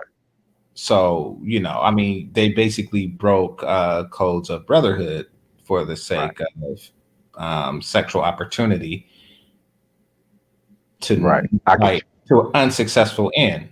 You know, so yeah, I mean something like that. And even though because in this is we have many tribes in the Black community. And as a result, when somebody attacks a member of another tribe, there's an assumption that the tribe itself is being attacked. So if and it often is, and that's the downfall of having a tribe that you choose to be a part of. If your tribe is behaving in simpish behavior, then there is a backlash that's associated with it. Yeah, you'll cease to breed. Yeah, I mean, like the whole tribe is looked down upon. See, like those kind of cases, it's like, well, then can we go to war, tribe to tribe, and find out who's the real? Like, you know, like for me, I would never call another man outside of his name. That's one thing. I don't play disrespect with men, especially with men. That turns the war. Can I add something to that? So now you see. So right quick, Vision. So you have a set of boundaries that you refuse to cross. That is part of what makes you a man. You have a code. Yes. People who are absent that or omit that for the sake of sexual opportunity should be shamed accordingly. A game changer. Can I say this? Like, I think in North America, I'm going to be honest. This is what I'm trying to get at. Culture is the issue. There's something wrong with the culture, and the media, in my opinion, had a lot to do with it. And then, you know, single parent households and all that, you know, and feminism. But in other cultures, there's other cultures where if you pull that off, bro, you might not live. Am I wrong? Wait, somebody's going to threaten your life over something? What happened again? So that's true in this culture. I mean, people have died for doing crap like that. I mean, that's like, universal. Let me be clear. You're married, right? And like there's other cultures in this world. If everybody in the community or in the village or whatever, or they know that those two are married, and a man goes behind that man's back, and that's found out, there's gonna be some consequences. Now that's maybe not anymore, but there's gonna be some consequences to be paid. You know, you make your family look bad. The woman makes her family look bad. You know what I'm talking about. In certain Arab cultures, in certain African cultures, but it is going away. I'm just saying, like when you said shame a man to get with another man, like you're not on code there, bro, because there's no consequence to that. No. What I get what you're saying, Vision. I'm saying that's. I mean, it's more and less depending on the culture. But it is true that those men could have gotten killed for doing something like that, for some stupid crap like that. And it does happen. And it probably will continue to happen here in Western culture for quite some time, you know.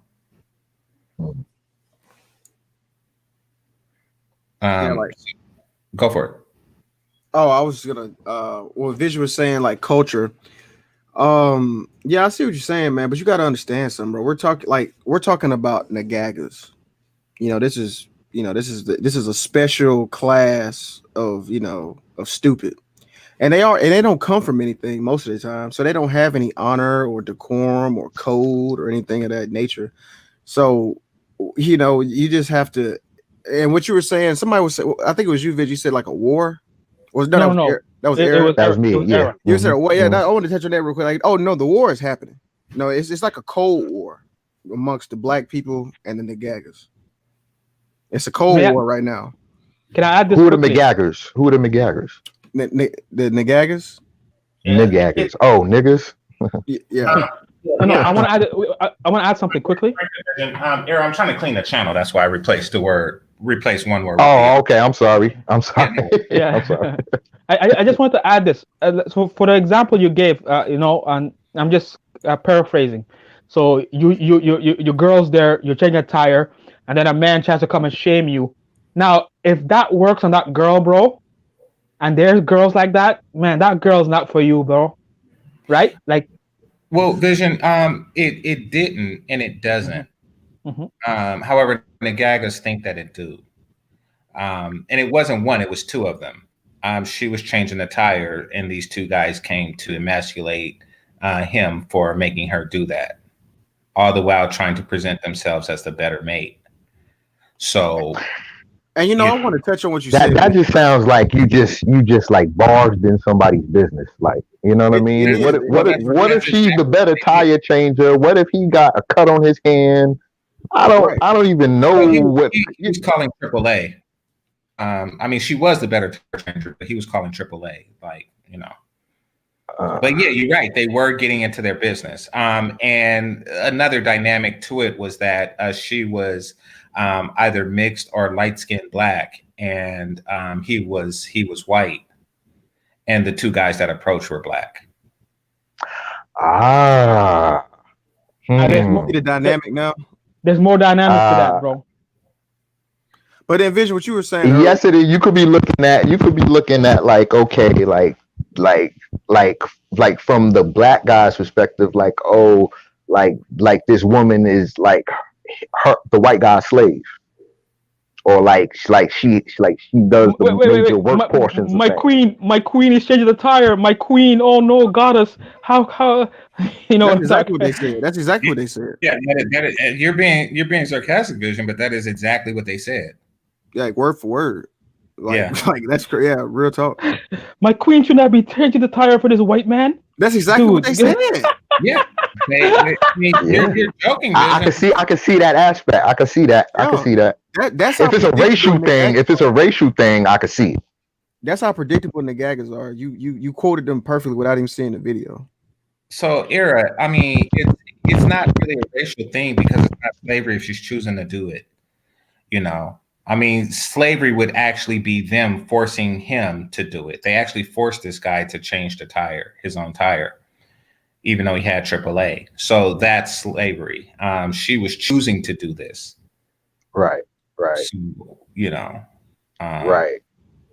But the guys are stunting on, like, yeah, they're gonna try to, like, they were stunting on the white guy, or like stunting on like to make it seem like, okay, like, you know what I'm saying? Like we're more men, it could be a case where trying to take the woman from him. That was exactly what they were trying to do. That's how I see it. That's how I would see it. They stunting on the guy trying to, yeah. Well, so in that case, I could see that because it's man competing for woman. Well, it failed. It wasn't covert, as well. Right. It still shouldn't be done, but I see it better and clearer now. Yeah, like the whole dynamic. Because now you're looking at the guy as a weak guy, and I could come take. Oh, she shouldn't be doing this. I could come take his girl. Like, she should be. She should know a better guy. Well, I mean, it depends on. I think that they have a different definition of weak than she does, and that is why he is with her and they're not. But Vision, you were asking. This is a silly question, and maybe it is. Can you just walk with me for a second? So let's say this. I'm gonna go rewatch this thing after. I got time. I ain't doing nothing tomorrow, so I'll watch the thing over to get more context. But just walk with me for a second. So let's say this white dude is like a 6-figure dude in, like, whatever, right? And she's with him, but like she's with him not because of the money, just she's with him for a myriad of reasons, right? Mm-hmm. Like, now these guys are coming and trying to get with her, and they're coming with their ways. I don't know how they did it. Like, like you don't know who this dude is in the car. This dude could be a senator. He could be anything. Like, would she leave him for them? I know I don't want to get off topic too much. Would she? Bro, that to be fair, bro, that dude wouldn't even have to be a 6-figure dude, and she would not leave that dude for them dudes in the video. Like, you know what I'm saying? That dude could be working at 7-Eleven and she still wouldn't leave him for them. You know what I mean? Like, if she's willing to do, it doesn't matter how much you make or any of that type of stuff. That was a man's job and a man's position to change the tire. I agree. You know, so regardless of anything, and if he's got it like that to where he can sit back or he can get on the phone and call AAA or whatever, and she can change the tire, then he just got it like that. You know what I mean? Like, well, no, she shouldn't have been changing the tire. However, he did tell her not to. I mean, it appears as though he told her not to. He would call AAA, and she insisted on doing it. And she insisted. Okay. So she was just like, nah. Yeah. But he shouldn't have let her. Like, no, you ain't touching nothing. I'll do it. He can't make her not do it. You know what I'm saying? Like, because she's not a slave, Era. Exactly. It's true. It's true. What if she's like a strong, independent Black woman? I'm just shooting off her daddy taught her how to change tires when she was young. Her daddy could have been a mechanic, could have been a truck driver, and her daddy taught her to be self-sufficient, and she knows how to do it. And it just happened. No, I think she was just being practical and about time, right? She didn't want to wait for AAA and all. Exactly. And they started off like, I'll call AAA. No, I could just change it. No, let me just call AAA. And, during that back and forth, the worst possible scenario could, happen. You have to watch it. They definitely were trying to take her. They were opening the door, right? Like they were emasculating her dude and try to make themselves look like the man. So they were definitely trying to take her. And they were saying things like, why are you with this clown? Yeah, they definitely were trying to take her. But it wasn't even that type of situation. It was a time thing, like, you know what I'm saying? And he didn't even want to like he just wanted them to sit chill while AAA get there and they take care of the business. And this is, I'm gonna say this one thing too, man. This is kind of why I like don't really talk to Black women like that anymore, because even though I'm like a nerdy dude, like I really have I got more success with Black women than other races. I think it's easier, to be honest. But like, if for some odd reason, niggas come through with stuff like this all the time. Like she would invite me to like one, like a party or something, and then niggas will come up like, yo, well, like, why you with this dude or something like that? You know what I'm saying? So it's like, yeah, testing, yeah, like because I don't go in a group. I always show by myself, so I don't, But this is one of them things. Yeah, I mean, guys got it bad with that, with manhood and testing other guys' manhood. But it's only with the Black community, though. I don't have this problem when I go to white parties or I go to quinceañeras or anything like that. I never had an issue. As a matter of fact, more white dudes have put me on the girls than any nagaga ever has. You know what I'm saying? I hear you. I hear you. I just know that from dealing in the community and dealing with people and guys and how they look at things. Those things turn bad. But guys do it to the guys they think they can do it to. That's true. Well, I mean, they could pretty much do it with every guy because they go to events where it's 6 of them and they're all single. Make no mistake, fellas. The gagas don't want to tell you this because this is their secret, but I think it's pretty much out. They're thirsty. And they're thirsty because of the behavior and just the general tactics employed that the Keishas of the world are placing on them. Now, if you ask them, they'll say, "Oh no, I get it all. I get all the women. I get all of them." It's like, then why are you at events? 6 of you, all of whom are alone, hitting on other guys' girlfriends, trying to emasculate them. You're always either by yourself or with some god awful obese woman. Like, it doesn't seem as if you're living the 90s music video lifestyle that you claim to. Oh no, not at all. Life is not a video. So, Life so is not a video. because of that scarcity mindset, they have what's called incel behavior. Yep.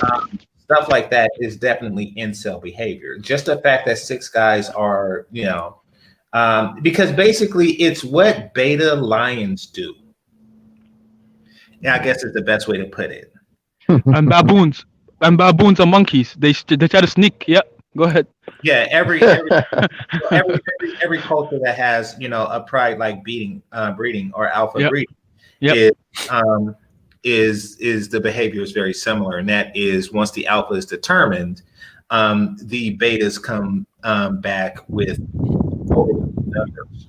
Yep, they come in numbers. Yep, they do, and they sneak sex. If you ever watch those nature shows, they'll sneak it in when like the head monkey is not looking, or the head gorilla, and then the beta. That's the way the beta will get it in. But I also so game there changer. there is a sexual dearth in the community, and that nagagas feel, and what we're seeing is just the residual effects of it. However, in other cultures, there's an abundance. That's why you were describing a situation, Citizen, where they had the JJ to spare. They're basically, when they hook you up, they're basically saying, I have a spare of a JJ. Do you want it? Right. Exactly. You want the white? Yeah. Exactly. Yeah, and that doesn't happen amongst nagagas because there is no spare of the JJs. A game changer. Can I add this, please? Yeah, go for it. Going back to that situation, that wasn't I think that's really hood, man. That is a real hood mentality to like see a girl changing a tire, see her. I don't think I've never seen anything like that where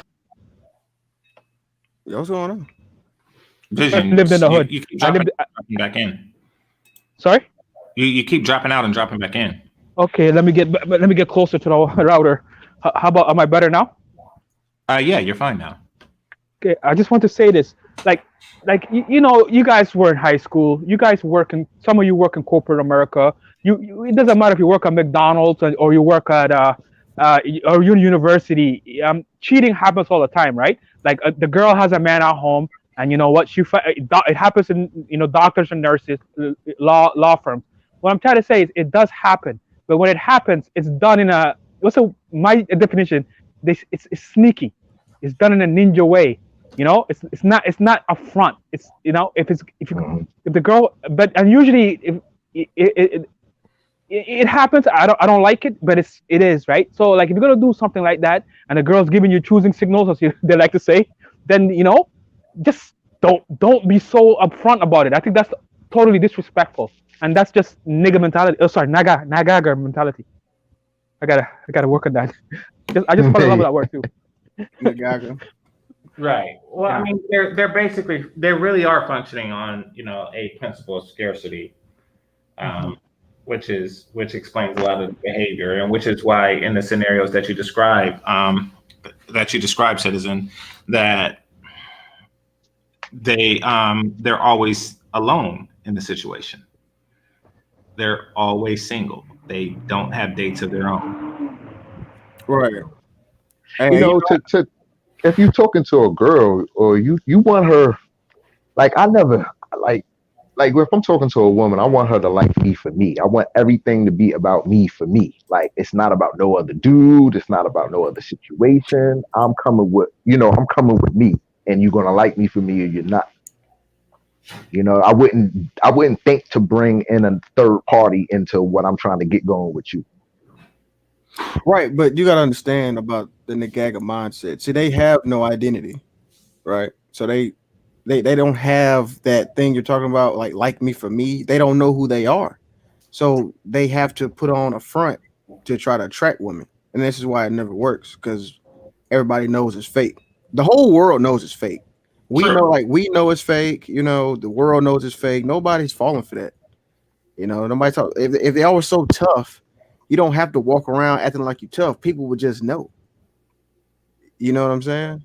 Right, right. Because like I'm a nagagger, and I'm from the hood. I'm in the hood, and but I don't like my concepts of the man I am and who I'm trying to project is all me. It's not about nobody else, and I'm not trying to front anything. We have a saying in the hood: keep it real. What makes So, Errol? What makes you a nagagger? Yeah, I was about to ask that same thing. Yeah, I don't know what you mean by that, bro. Because I'm from the hood too. But what makes you a nagagger? uh, well, I always refer to myself like that, or refer to my peoples like that. Like that's my nagagger. What's up, my nagagger? This is my peoples. This is my culture. Kind of what I come from and how we identify with each other. But I know within the nagaggers, there's different levels. But I wouldn't necessarily like disassociate myself. So you're a level one nagagger. I don't get what's. You said Well, number one. I don't know how to. I mean, because there's certain principles to men, like you know what I mean. So every nagagger is not the same. But nagaggers don't have principles. That's what defines them as such. Oh, okay. See, okay. You taking it a little deeper. Okay, so I nagagger would be a person without principles. Got you. A man without one, yeah. I mean, Right. Okay. Well, in that context, then I get what you're saying. I get what you're saying. Then I wouldn't be in that context. No. Vision, you were about to say something? no. I was just gonna say like um I just how do I say this? Like I grew up around gangsters, but I was never a gangster, so I Mhm. kind of get it. And gangsters do what gangsters do, and they have their own principles, whether it be like dudes in the hood, whether it be the Italian mob or whatever, and then there's just dudes who are normal who go to school. So I think we're trying to separate that from the nagaga you're talking about. You can be a gangster and all that, and still don't have to be a nagaga, right? You're a tough dude. You grew up Okay. hard. Right. I see what you're saying. Right. Yeah, I mean, it's a person without principles. And yes, a gang member can have principles. Many do. Um, Mhm. and many people who've never affiliated with one can still be a nagaga. Like Yeah. I can have nagaggers in my family, friends, and all that, but like I would only play them or deal with them from specific angles. Like it wouldn't be like we would just do this specific thing. We may not do something else because we don't vibe on that end. But just what I mean. But they're still my peoples. Well, I mean, a man without principle, you can't really do much with at all, nor should you, because it's principles that allows you to function with other men. Like I know that if I trust you to do something, because you have a set of principles, you'll do it. Like if I trust you to bring my car back with as much gas as you left it with, you're not going to take my car and do donuts in it and leave it in a that's something Aga would do. Exactly. Yeah. Fact. Okay, I got you. Like yeah, there's just principles that would allow you to not do that. Like Right, like return your stuff like how you gave it. Or yeah, or borrow $400 and lie and say it's for rent, but instead you buy a PlayStation. Like yeah, stuff like that. You know what I'm saying? Stuff like that. A exactly. game, Oh game changer, man. game changer. What are the conditions? What are the environmental requirements and the home conditions and all that good stuff to To be a develop a nagagger? nagagger? Yeah. Oh Anybody? man, it's not even, bro. It expands different environments, bro. Like sometimes you don't even have to be from the hood, as what I'm seeing Right, as of lately. right, This right. No, Nagaga definitely. virus, this Nagaga virus expands the black community by all classes, education levels, Mm, regions.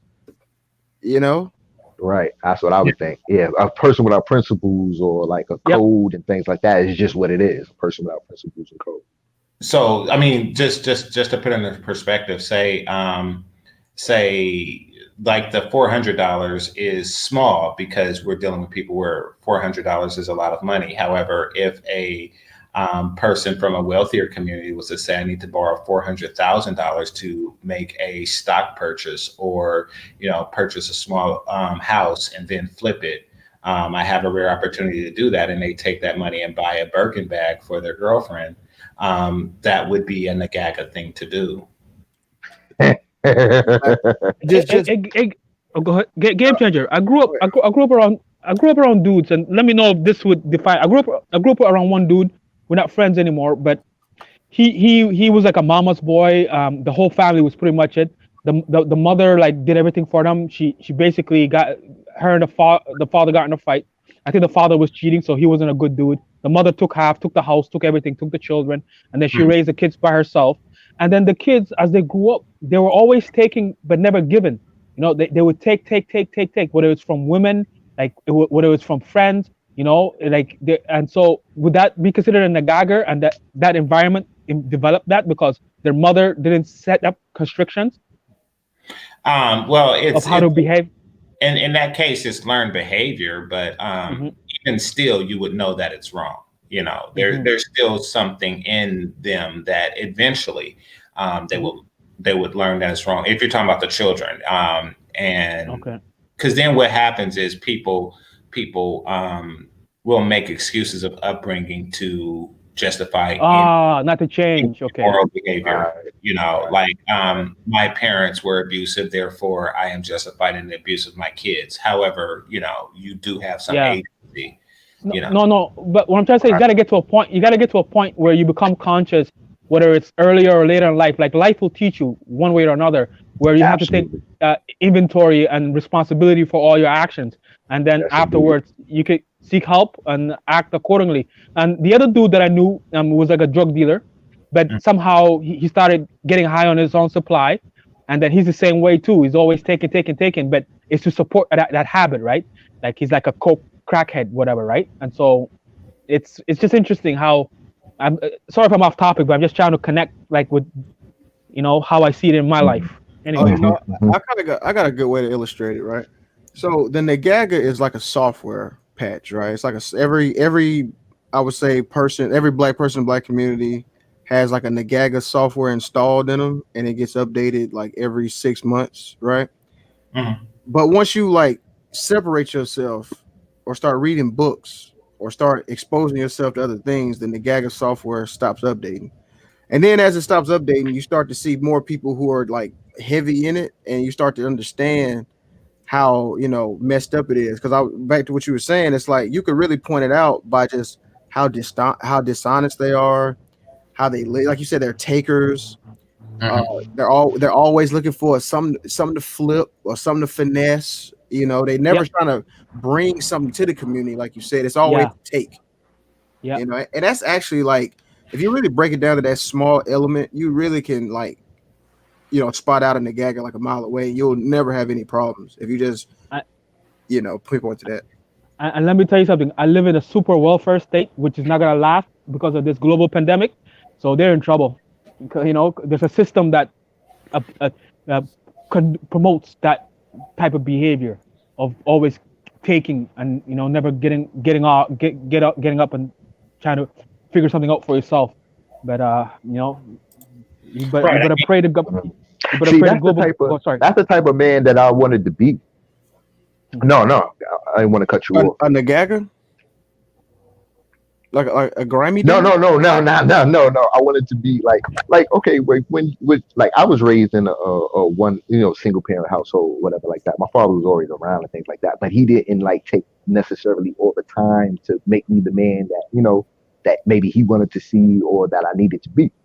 So in my concepts of becoming a man and things like that, I had to develop them myself. Like, what would I want to see myself be like, or how would I want to see my, what I'm saying? What are the things that I look to in men that I admire? And then what do I want to put in myself? So I was making those decisions like as a teenager. And it took trial and error to, put myself in situations or situations come about, and I got to handle them like a man. Exactly. I mean, so like, And that's why when I was telling But that, nobody taught me. It was like I had to learn. it's just it was just right. in me, like, It was right. It was ideas in my head. Who knows if I ever got there? You know what I'm saying? But these are the things that I wanted to It's the get. Nagaga software. well, Yeah, yeah, it's the software that was pre-installed. And that's why when we were telling our stories, these were stories about how people were behaving immorally. They cross moral boundaries that really exist in people almost innately. However, it didn't seem to exist in them. The guys that jumped the guy 30-1, stuff like that. I mean, there's certain codes of ethics that you just don't. Right. I mean, like Right. if I see 29 guys, I'm just like, something, I'm staying out of this.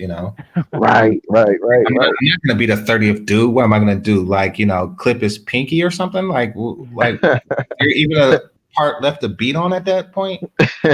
Right. I mean, that was just adding nonsense, and you the 30th guy to add to the nonsense. If it goes bad, you didn't even have to do all it. A game changer. You know what regarding this Nagaga, I'm gonna like I said, I'm gonna watch this stream again. But it took me a long time to figure out that, like, see if you can follow me, and if you all can follow me.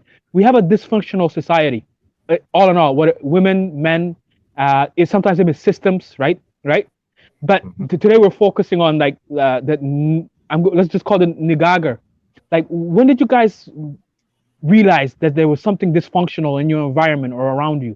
Or maybe you grew up in an area that wasn't the case at all, but you wouldn't survive like in like corporate world or in the or the blue collar world if you didn't know how to read situations. Am I making sense here?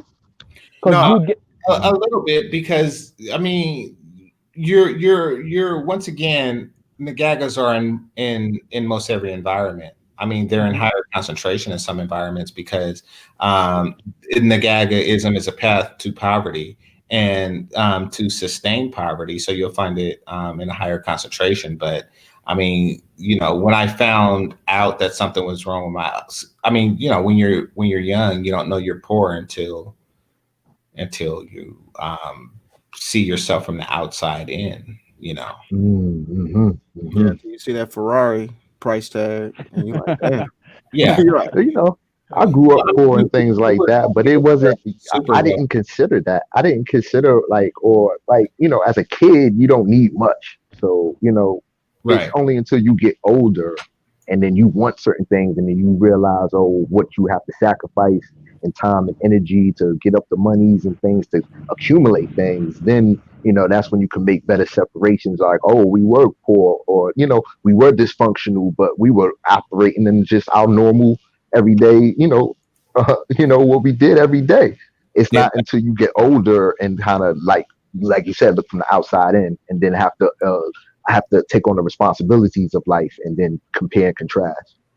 Well, it's humbling to see, like, the because of course that Ferraris exist and wealthy people exist, but how much more of a commonplace it is for people to not be in the circumstances that you are. I think that's what that hits you, okay, at a certain point, and it hits me several times. It hit me several times in life too. As far as that realization goes, but yeah, it's a trip. Like, I remember one white dude at a place I used to work. He was telling me about his first job. And I was like, "Oh, really? What was your first job?" And he said, "Well, I used to work behind a pizza oven." He said, basically, my mom and dad, they bought a pizza oven and put it in the backyard, a brick pizza oven, put it in the backyard, and they had pizza parties all the time. So one day they just said, "Forget it, I'm going to open up a pizza shop." And I was working for there. I was like, "Dang." Your parents had a backyard? Is what I was thinking. Like, your parents had a backyard? But no, all the other stuff. Like, they had a pizza oven, pizza parties, and just say, why not open up a pizza shop? Why not? Right. Why not? Like it's just I could do that. Like that's just something you do, you know. Right. Which is a far cry from not even having a backyard. Yeah, exactly. Which is a far cry from not even having a backyard and being happy on pizza night to order food.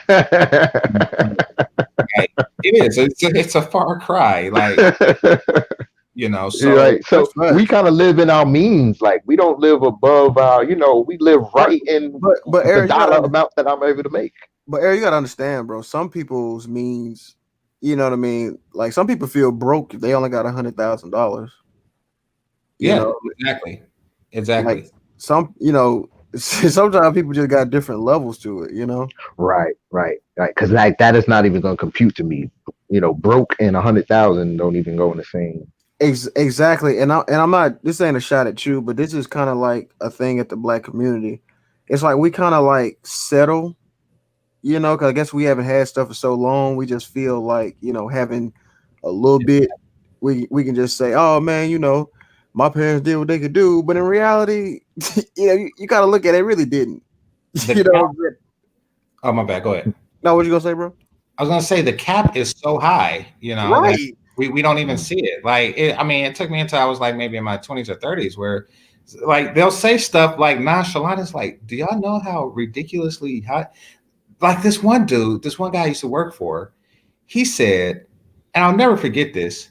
I was like, yeah, man, sorry that you're going through a divorce. He was like, yeah, it sucks, but the good thing is that it puts me under the 230K mark, so my kid can go to Harvard, and we can now qualify for like a financial program. Like, wait a minute. So when you were married, your combined income was over 230K. You get divorced, and now just one of you make 229K or some crap like that. And now your kid gets to go to Harvard as a poor kid. Yep. Now, game changer. Was it white? Was he white? Was he white or black? He was white. So that's Okay. that's how big the world of the not impoverished is. Like. I have a similar story, but it's a little bit different. A game changer. Okay. Like you guys, like I went to school up here for IT, and then up here, if you don't network or you don't know people, they tell you to go get your certs. I know you're a programmer, but in the other part, in that world of IT, like where Zero and Mike V and Gabe A and those guys are, you have to get certs, right? A plus. You have to get certs too, but yours are different.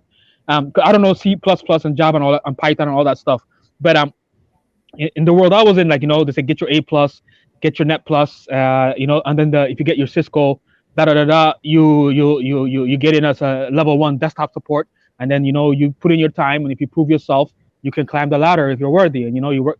That was the spiel. That was the way to get in if you had no connections, right? So I was working in a movie theater one time while going to school, and just trying to subsidize my income, and I met this one white dude, and he's always talking about computers. He's building his own computer, he's gaming, and he's got like $5,000 computers. I'm like, dude, I can't even afford a 200 machine, right? And then one time I asked him, he said, and then he told me, oh yeah, I'm going to school for IT, blah blah blah, just a 2-year program, it's nothing serious. And then I said, what about certs? He goes, what are those? He goes, my dad works at Royal Bank, and his best friend is the business like manager, and he's the IT head of department. And basically, they just told me go to school, and boom, I'm good to go. And and so it was amazing. Like he had the Lexus. The sisters each had a Lexus. Everybody in the family had a Lexus, and boom, there was an easy ticket right there. And so that was when I realized, like, holy shit, I'm in trouble. Yeah. Exactly. Yeah, they got through from connections. Cronyism, it seems like. Yeah, but fellas, if y'all really want to know where y'all stand, on an ethno-economic level, go to any casino near you, and you will find a Asian, but more specifically Oriental person who is playing.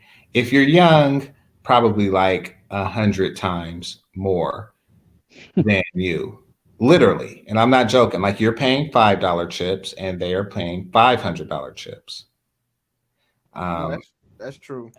A game changer. I wanna add this. And I know you'll correct me on this. Like I'm not. It's not an excuse. Just follow me for a second though. The 400 years of whatever, right? And then the Jim Crow, and then the housing laws in the 60s, right? Not an excuse, right? And so now, uh, other groups, not all, but other groups, especially in in your area, had a bit of a head start, and like governmental help to get a head start. And so what I'm trying to say is, for us now, we don't, not an excuse, we don't have time to waste. And sometimes when we want to be like, just follow me, when we want, I was there when we want to make the NBA, and we want to be rappers, and we want to be this, and we want to be that, and we're wasting a lot of time that we don't have sometimes. It's not that there's anything wrong with that. I've just found that other groups can make mistakes, and there's contingencies that will come around and pick them up, you know from the lowest level to the highest. Their father's a truck driver, they'll get him in that way. Where with us, sometimes we don't right now, we don't got time to waste, and so that my advice is to people who are listening, who got the time, don't waste your time, bro. Like, Nagona 11 and MOT break it down much better. Don't waste time is all I want to say. I wanted to touch on what you said, Vision. Is that cool? James Changer, did you have anything to say, bro? no, go for it. Go for it.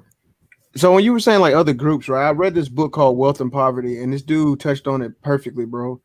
He said that the problem with black people, was the same problem the Irish had, is that the black people in America are way too involved in politics and government. Like, if you look around the nation, I mean, we've had a quote unquote black president before, and we have black governors, we have black senators, we have black congressmen, and our situation has not changed at all. But if you look at other like the Asians, the people of Israel, the Italians, all those, the Polish, if you see how they came to America, they immediately got on entrepreneurship immediately, and you can see the fruits of the labor 80 years later, 100 years later, right?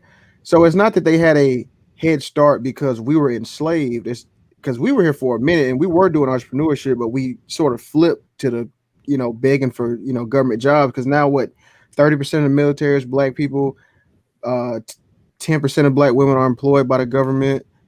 It's just all these different things. So the problem is, man, we have to look toward another avenue. We can't just keep asking for like reparations and government aid and government jobs and politics. That's the issue with our situation. It's not like the 400 years thing at all. Okay, I can accept that, but I just from a personal experience, and it's never too late, right? You wake up when you wake up, quote unquote the matrix, right? From the blue pill to the red pill.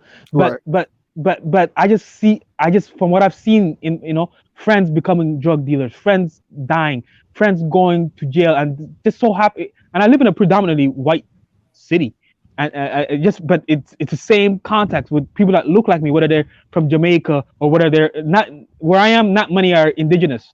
Like the indigenous ones are like in Halifax and Simcoe. Not that you need to know where those places are. And these are the people that came up from your area when they were being persecuted, and they settled in Halifax and Simcoe, and they're all over the place, and they sort of got mixed out, I think, in my personal opinion. But like you had an influx of Africans, Jamaicans, Somalians, and all this, right? And it's the same thing, right? And I just when I say, especially with the men, because the women they get Zero has broken it down. Feminism has got their back, whether it's black or whatever. But the men, man, we don't have time to waste. Like, the sooner you can wake up, the more you'll be able to do in life. That's all I want to say. The more. And I don't want to make it about this, but we don't got time to waste on all age groups. That's all I want to say. So, like, I was a Hotepi. I got into the history, and yeah, it was a victim mentality, and gotta get away from that, and just don't waste time. Is all I want to say. The world is yours to take. So now some of us are gonna make it, some of us ain't. But you gotta try. You got to. Yeah.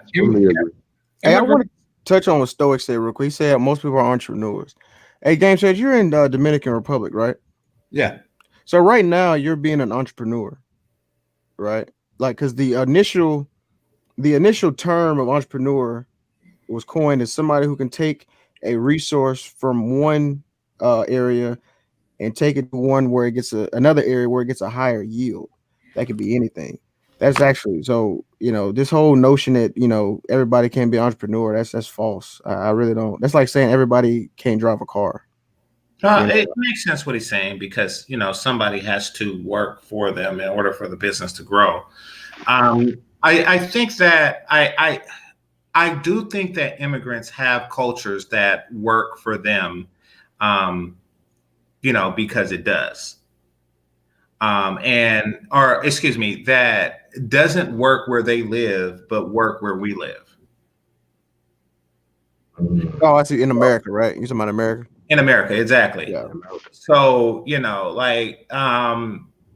if there's a high concentration of entrepreneurs in, let's just say, Thailand, then the market gets saturated because it's like that here, which is why people come up and, sell trinkets, baubles, and beads, everywhere. Everywhere. And, it doesn't work there, but it probably would gain a lot more success here where, or excuse me, in the US where there's people with disposable income and you will be the only trinket, bauble, and bead person out there. Also, being an average woman in many other places would be an exceptional beauty in the US. So, were a person like that to move to the US, though her looks wouldn't get her far here, she would literally be Rihanna, who's from Trinidad in the US. So, there are certain advantages that you develop to cope with your environment that, probably won't help you in your environment. However, it helps you in another environment. Like what we have come to know as a standard ant here in the US is actually not indigenous to the US. It's from Venezuela. You said an ant? Is that what you said? Yeah, the ant. Oh, okay. So basically it's indigenous to Venezuela, but and there it was in constant competition with other ants, with two other species of ants. They just been fighting for the beginning of time and something like that. But when they moved one of the queens here, on a shipping boat or something like that, it just took over. And now they're everywhere. And, so it's just one of those things. Like you take something out of a balanced environment that they were made to adapt and move it somewhere else, and that thing can grow indefinitely. Mm-hmm. Yeah. I agree. So it's kind of like, and think about like the Americas. I mean, it's like Europe didn't really rule the Eastern Hemisphere, not even close. They were on the brink of, collapse. But you take that guns, germs, and steel and move it to the West, and then you have world domination. That's a good point. So, and that's what immigrants are doing. Their shops and things, may not be effective in where they come from, but it's extraordinarily effective here. We can't see the efficacy of it because we didn't grow up there. They did, Right. Like if Can I say something? Oh, sorry. Like if a kid was raised in a Shaolin temple and then he gets into a schoolyard fight, it's like, he was just like a kid in a temple, but here there are no rules. Yeah, none of that shit. Yeah. I wanna add to what you just said. Now, guys, imagine we're all in this space, learning on different levels, right? And like, for example, when you listen to Zero, like Zero talks about how he was in this space since the 90s, right? Or 2000s. Okay. And so you hear about Wacky World, right? You hear about MOT. So you like within this space alone on what you guys are teaching, and you have every man with different levels of experiences, different levels of expertise. Like for example, you're a programmer, right? Game changer. Yes. So I couldn't really talk to you about programming because I've never programmed a single thing in my life, right? So we have all these different levels. Yet we're talking about this one subject.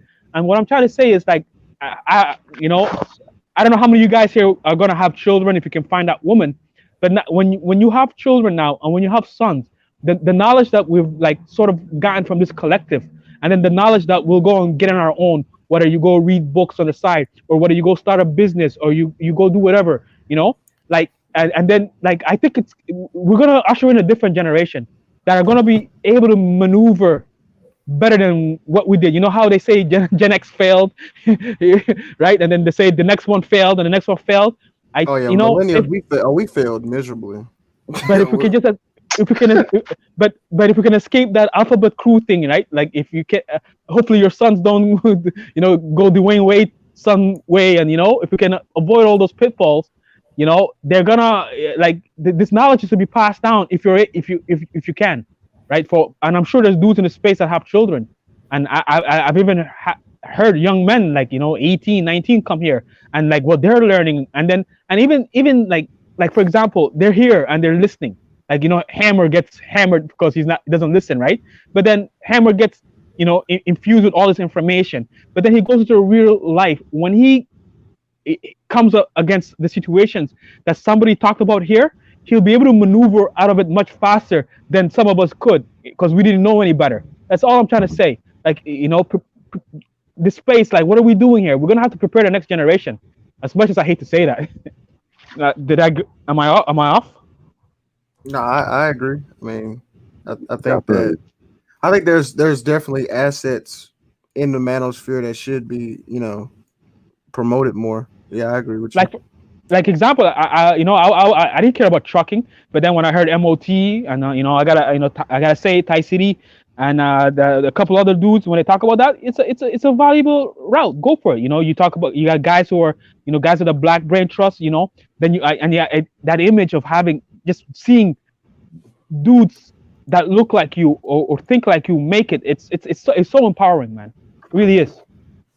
Definitely, but the next step from that would be like to enterprise for yourself, own your company of trucks. And, Yes, I gotta figure out my purpose. I agree, but coming here has reinforced. Right. Get on your ass. Other Right. men have done it. You can do it too. You can do it too. Right. Don't quit. Don't give up. Totally. Yeah, man. I think we're not going back. To we already come from like single parent households and a lot of poor situations and things like that. So I don't think we're trying to recreate that. We're trying to go above it or do better as the generations go on. So, but see, this is the thing with that this is the problem I have, though. And avoid the women that will tear you down. That's it. Right. And recreate those bad situations. I was gonna say, bro, but the black community, bro, we're in like a fascist state. You know what I mean? Like we're in like a dictatorship, like where we really can't be different. Like you have to, flee to, areas like this on on the internet, to talk about your grievances and stuff like that, and to spread knowledge, because we're a small percentage of black people, and I think it's a. What's up, bro? No, I'm just agreeing with you. I look at it more like as we're our own little secret society or something. It's like how like guys like to start Illuminati's and different things. It was a group of guys that went off to the side and said, "Hey, we're gonna do it like this." That's true. You know what I mean? So I'm thinking we are those type of guys too, but we just got to take things to the next level. Like there's so many great guys in this space, and it's just about getting all of that together and enterprising something. Be able to put the manosphere stamp on it or whatever name or company and be able to group it all together. This is our thing. You know what I mean? And we can benefit and profit from this and, push generations forward. So I just think it's about taking things to the next level. And you have everything in this space, right? Like you have educational, you have like decent relationship advice, right? You and then you have the entertainment sector. but it's just like, look at this space, like, like with someone like a Tommy Sotomayor. He's an entrepreneur in his own way, and he says he was like, he used to work for IBM. You got Angry Man is doing this thing over there with his little thing. Sorry, big thing. I shouldn't say little. I just compared it to Tommy. Tariq Nasheed. So like, even in this YouTube, like YouTube is a new thing, eh? Like Google was here before YouTube. You know what I mean? Like YouTube has changed the spectrum of how we consume and observe media. For example, I ain't going back to TV after this, bro.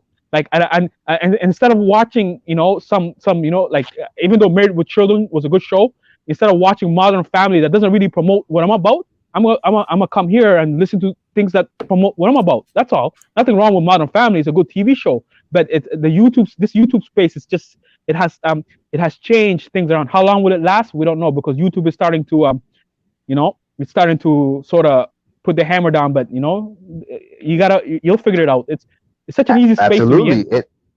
I think guys could with the I mean, you got programmers and all type of guys with all type of knowledge in this space, and we're all a group unto ourselves. We come in and partake in these spaces like every day. So that just says to me that, like, we are a group, or you know what I'm saying, guys can splinter off and make their own groups, and just like the Angry Mans and the O'Sheas and everybody, Tommy's, everybody's entrepreneurs and doing their things, but it's good for them. You know what I'm saying? But when we decide to take it like what the point I'm trying to tie in is you say that YouTube is cracking down on things, but we need to start a black YouTube, or maybe just a black, just something that's all our own, But see, and that's the problem I have a lot of times, man. Like, like black people, like we got to be like, a lot of times we got to just be honest with ourselves, bro. Like, look, we are at the bottom economically, financially, right? We're not going to rise up by just making a company that's only for black people.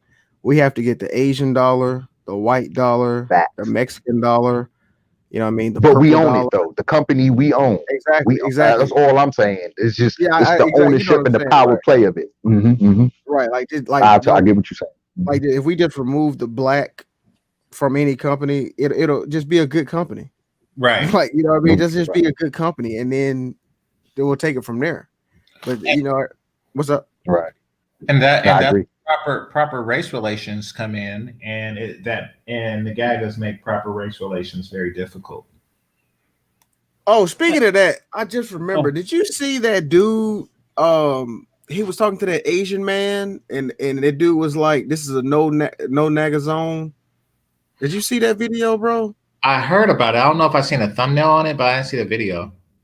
Yeah, like, he was bold with it. He was like, "This is a no naga zone," and get out of here. He was bold, like Asian. Where was he? It was a Chinese man. Where was he at? It was like a Mr. Bro, it looked like Mr. Miyagi.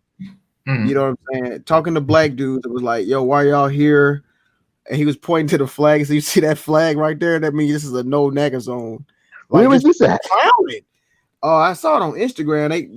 They fired the dude. He was like a real estate agent. But was it in the U.S.? Was it in China? Was it in a store? It was Arizona. Oh, it was in Arizona. Okay. It was in Arizona. And it just goes back to, what you were saying. Like, look, man, like, people are getting tired of nagagas, and it's going to get to a point where the black people, we're going to have to, like, address this issue. You know what I mean? Because it's like a virus. It's like a cancer. Or separate ourselves from it. Absolutely. 100%. And that goes to what you were saying about nagagas. Yep. Like, we're gonna have to leave. Nagagas are tired of nagagas. Yeah, but they depend on us. I think MOT breaks it the best. They need us to fund their dysfunction, right? Like they do. They need us so bad. Like, I was telling Game Changer for y'all. Wait. I want to say this. Like, from what I've learned from this space is, all you intelligent dudes, right? Like, all you, like, like the MOTs and the Mike V's, the Game Changers, the Zeros and all that. You guys were supposed to go out, get your act together, get your six figures, or some of you can become millionaires. Go ahead, and then you were supposed to come back to the hood and rebuild the hood and save the hood, even if they were there with 10 the woman had 10 kids. Like, you're basically rewarding bad behavior. And what do you learn when somebody goes and go gets the bag and then brings it back to you. It was like it seems so the people in the hood can do whatever they want, and that's really what the Hotepi thing is all about. Yeah, you're supposed to go out, get the bag, and bring it back to the community. But if the community isn't doing anything to uplift itself, why should you come back for that? You're gonna sink with them. They're gonna bring you down every time. So Yep. that's The community of the hood is like it's self-sustained already. It's already subsidized housing. It's already like it's a home of mentally disturbed people, low emotional intelligence, things of that. It's already a low state of, you know what I mean? It's not the high life. It's already the lowest state of existence.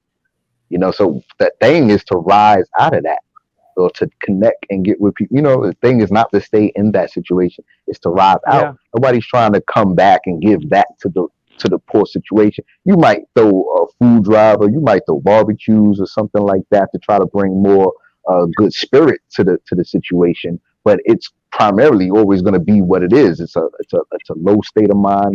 It's just a basic level of living. I And also a low level. I want to add this. You ever hear that term? I might get it wrong. If you want to hide something, put it in a book. You ever heard Yeah, I that heard term that. before? So Yes, what I'm trying to say is, with this space now that you have, I'm gonna say you have very functional spaces here. Like there's spaces here that teach you. You can learn anything on YouTube. They teach you how to change a tire. They'll teach you. There's I can only speak on what I go to, like A+, C+, automation, things like that. You can go and learn other things in this space. And then you can go to other spaces where it's just a dysfunctional. So I'm just saying, like, this space can be as open as it is. Only someone with the right frame of mind is gonna come and enjoy it. If you're a dysfunctional person, or a naga, as you guys like to say, you're not gonna be happy here if you don't change your state of mind. If you don't change your frequency, is what I'm trying to say. And your train of thought. You're gonna be too low. It's gonna be too high. So if this space survives or transfers, leave it open, because only the worthy people will excel. And I just want to say this too, like, everybody has a job, right? Like a lot of the content creators here, some of them depend they depend on YouTube, and that's unfortunate, right? But some of the content creators here have regular full-time jobs, and this is just a side hustle for them. And some of them are just, they are given knowledge. If you take it, you take it. If you don't, you don't. So let's appreciate that. Absolutely. Like if YouTube were to shut down, I'm not a content creator, so yeah, I'm just gonna go figure out my life. But if everybody that is all right, they're good. Right. Keep that in mind. Well, see, I would like to see you guys still talk. I would still like to, chop it up. Like, so I would like, what's the next platform that we could keep this going? Right. That's my frame of mind, or. Well, that's what the Manosphere is all about. I mean, it's just a place of enlightenment for Black men. Because we, like you said, we come from all different backgrounds, but I don't understand programming and tech like that. But I listen to guys talk it, and I try to absorb something, or maybe something. I don't come from the background that everybody else do, but I respect everybody just the same. And if I can learn something, if I can come up, and I know it's benefiting me, then I'm going to do that. I'm going to partake in it. And that goes back to the video, because that's a principle of manhood. I don't like try to stunt on somebody for not knowing something that I know, or that's in my particular unique wheelhouse, because I, just like an accountant shouldn't stunt on me, or a mechanic shouldn't stunt on me, for not, or a Marine shouldn't stunt on me for not having their particular skill set, right, and expertise, right. and this is just something that that you just kind of develop as part of manhood, but and it was something. But through that, I think we can grow, though. You can turn somebody, if they got a mindset for that. You know what I'm saying? Where they weren't that, now they're learning to become that. To become, exactly, you know what I mean? Exactly. But what I'm saying is, what I was just stating is something that's universally accepted by functioning people. The nagagas in the video were not that. They had one piece of knowledge that the younger man didn't have. Right. Right. Yeah, they thought that qualified them as taking his girl. It's Nah, like yeah, it's funny. but And yeah, and society is getting sick of it. And I didn't see the video, but that Asian man is a representation of a society. And I don't know what the flag was. That's interesting. But Yeah, like it was that Blue Lives Matter flag. That like that black and white flag with the police. yeah, it was the police flag. Yeah, I got you. Yeah, So that was that flag. So yeah, I mean, so it does show that society wasn't and never really been scared. It's just that they've been patient, and that patience is wearing thin. And it's because of stuff like the video I've seen today that it's wearing thin. Yeah, it's getting to like a boiling point. Because I It is. mean, a civil war or something. well, I mean, let's keep it real. I mean, let's not even play games. If there was a race war in America, I mean, how long do you think black people would last? Let's just be honest. Not at all. That's why they not. It would be stupid, and that's why we wouldn't engage in that. But be real. How long do you think it would last? Like give like quantify it. How long do you think a race war in America would last? White versus black. Nah, Do you think it's good? it wouldn't last very it- long. But I mean, Not guys, very long. American society. Can I ask though? Can I ask this? Not change the subject. Biden looks like he might win. I don't know. I haven't checked. He had 264 last I checked, and Trump was like 214, right? And I think 270 basically. But they're gonna take it to courts and all that stuff. If Biden wins, do you think there's gonna be? Do you think there's gonna be a war between the left and the right, and then a civil war between the races might somehow fall in there too? Because most blacks are usually left anyway. No, And these militias are just gonna get their guns and get busy. I'm from the outside looking in. You guys are there. no. The short answer vision is no. The militia groups, they're playing at it, but they don't actually intend to, plan to, or even have any real desire to overthrow the country. I mean, this isn't No. developed. The military will stop them. I know. Well, I mean, yeah, in addition to the military stopping them, I mean, even if they did do it, what would they do? Like, even if they win, what would they, they would be the people who run a war-torn country with many international enemies that it's kept at bay by the military that you just defeated. So, I mean, anybody with foresight wouldn't try something like that. Right. That's what I'm saying. Like we know well not to rock the boat. Right. And back to the brother. Sorry for interrupting. There's no point. That civil war thing between blacks and white anywhere in North America, anywhere in Europe, it's not worth it. And then in Africa, they're just killing each other anyway.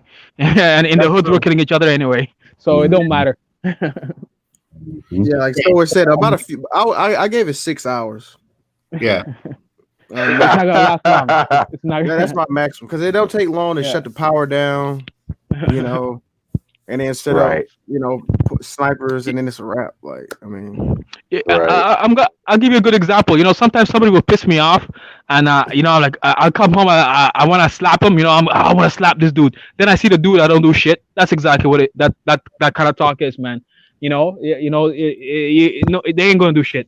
It's not worth it. But you do have black militias now though, so which is a good thing. We'll see how they fare out. no, that black militia, they shot their own people, and it was pretty embarrassing. That you talking about that not effing around coalition? Yeah. Oh, yeah. Oh, MOT in here. All right. Hold on. So, before MLT hops on, I want to talk about what somebody was saying about the welfare process and things like this. And it took me a while to come to this conclusion of what exactly was going on. And it mirrors what happens in history, where you have when you have a empire and vassal nations. And that's because I didn't know this until recent history. So what an empire, a larger nation, would do when it was looking to expand was to eliminate the hostiles and make deals with the people who um, were willing to become vassals and pay taxes and pay tribute to the Romans, and the Romans would give excessive rewards for that, like a ridiculously huge mansion or something for a king, where all the other tribes live in mud huts. This would encourage the other chieftains to, accept Roman, um, you know, vassalage. And as a result of that, pretty much places like, Gallia, which is Spain and France now, would just be like, hey, this is a good deal. We all are living better, higher quality of life as a result of the Romans, and we don't even need our military because they will protect us, and all we have to do is pay our taxes. Um, and then they just come and take all this stuff. What they were essentially doing was they was creating homes and things like that to make things comfortable for the Romans that would later move in those homes. I liken that to the welfare state, and how right now, we're starting to see the culling. I mean, we see it as gentrification, but it's the culling. Like, they just said, oh, we'll give you this free stuff, and it's free, and you're not going to need to be as hostile because we're giving you everything you want. You get your food, you get your housing, you get this, and this. And then all of the places that they do this at becomes very high real estate places, for some reason, and then they kick you out at will because you've been completely pacified. It's kind of strange to see it happen. Like, I mean, Oakland is an extremely expensive place now. Second to San Francisco, San Jose, and yeah, brothers are just getting kicked out. Like, if you would have kept working, you would have owned your stuff as opposed to Section 8 in it. And now all the jobs that was created to make places like this created a generation of people that do own the stuff, and you got to go. So they played the long game on the Black community. So as far as all the provisions that were given to the Black community, that was done for the sake of this process, which is no longer needed, is what I'm getting at. Like, it's no longer needed. We use you to build cities that are very valuable now, and that we have gentrified. Why would we do this again? Facts. Yeah, that's good. Yeah, that's a good point. Yeah. What's going on, MLT? Hey, what's going on, man? We need to get this civil war shit under control. There's not going to be a civil war in this country. It's going to be isolated acts of violence that's not going to turn into a civil war. Mm-hmm. Listen, a civil war had a declaration of secession from a specific country. They had money. They had an organized army. Organized. The Confederacy had an organized army. They had money. They had farming. They had a lot of shit. They thought they could make it on their own as an entire country. All right? These people who pick up guns and go commit isolated acts of violence, they out the fucking game. As soon as they shoot their guns off. They're cowards. They're cowards. If you show up with weaponry, they go home. They're not fucking around. Coalition showed you that at Stone Mountain, Georgia.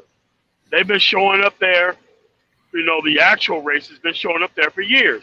The moment black people showed up there with guns, all of a sudden, the motherfuckers backed the fuck down.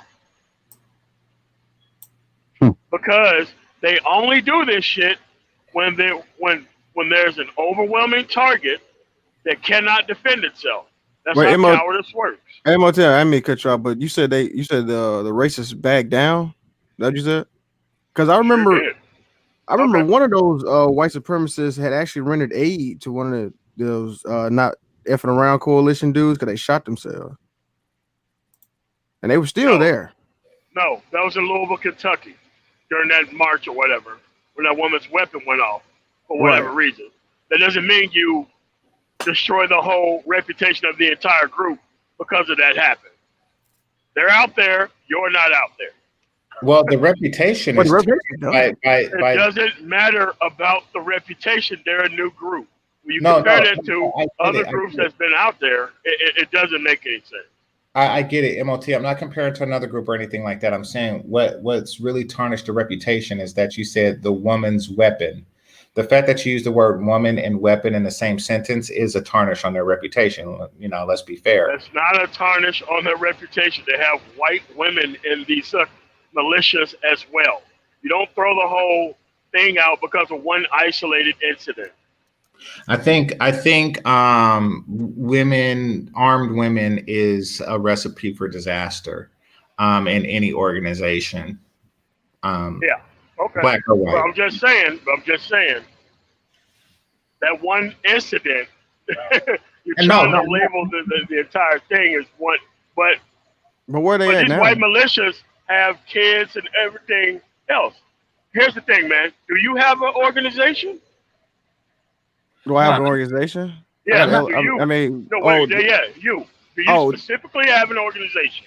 No. Like theirs? So no, why not are you worried about the people who are doing shit? Like they need to be perfect when you do not have an organization. No. Well, you said that you said they stood down, and I just told you they didn't. You said that the racists stood down, and I said they didn't. They were still there. They did at they that didn't go specific away. time. No. They didn't go out there and do stupid shit. They didn't go out there and do all the shit that they were doing. They were met with an equal amount of force. That's what you're supposed to do. That's what my grandfather did in Mississippi. The Ku Klux Klan was only going into neighborhoods where people were bowing down, being good Christians, not protecting themselves. That's not how we rolled up in Northwest Mississippi. They knew not to bring their motherfucking ass out there. Women, children, everybody had fucking firearms. They rolled their ass through there, and we ran their motherfucking ass out of there. So, I forgot to tell you, MLT. I'm trying to clean it up because the sorry. Okay, yeah. No worries. Yeah. But I want to say this about rebellion in general because I'm not familiar with the groups that the two of you are talking about. But rebellion in general, what happens is that's not going to happen though. Well, yeah, but you know, in a hypothetical world, you know, in a bizarro land for a second, hear me out, or alternate, you know, Earth 2, hear me out for a second. What I notice is that entities that were born from successful rebellions tend to divide again and again and again. Yeah. You know, until this method becomes unsuccessful. And I think that that's what the Civil War was. I mean, you have a country that was born in rebellion and then, you know, less than 100 years later, you had another attempt at the same thing. And then even after that, you know, you had, what was it, Burke's Rebellion? I think that was his name. Man. Yeah, man, it was a lot of them. Shays rebellions. There was a lot of rebellions. Exactly, and that's because when a nation is born on the introduction of rebellion, you know, it's going to keep happening and keep happening and keep happening. So my point is that even in the artificial world where something like this were to jump off and actually be successful, that will still be a subsequent problem that they wouldn't be able to resolve. So it's a lose. Yeah, but the Second Amendment led to all these rebellions, though. That's why the Second Amendment was about a well-regulated militia, which was regulated by the state and federal government. But individuals decide to form their own quote-unquote militias and do other things with their quote-unquote militias. That's what made them a non-viable militia, because you couldn't depend on random idiots to defend an entire country's interests. You couldn't do that. Right. Yeah, so that's why most of these people, I mean, the Heller decision pretty much codified gun rights and as the Second Amendment, but that wasn't the original intent of the Second Amendment. The Second Amendment was to form a militia for the National Guard, that's what a state militia is, in order to protect the interests of the state. Now, individuals are allowed to carry firearms to protect personal interests. So people acting on a personal basis, acting like they are actually fighting for the state's interests, and you can't be fighting on the state's interests if you're not ruled and regulated by the state.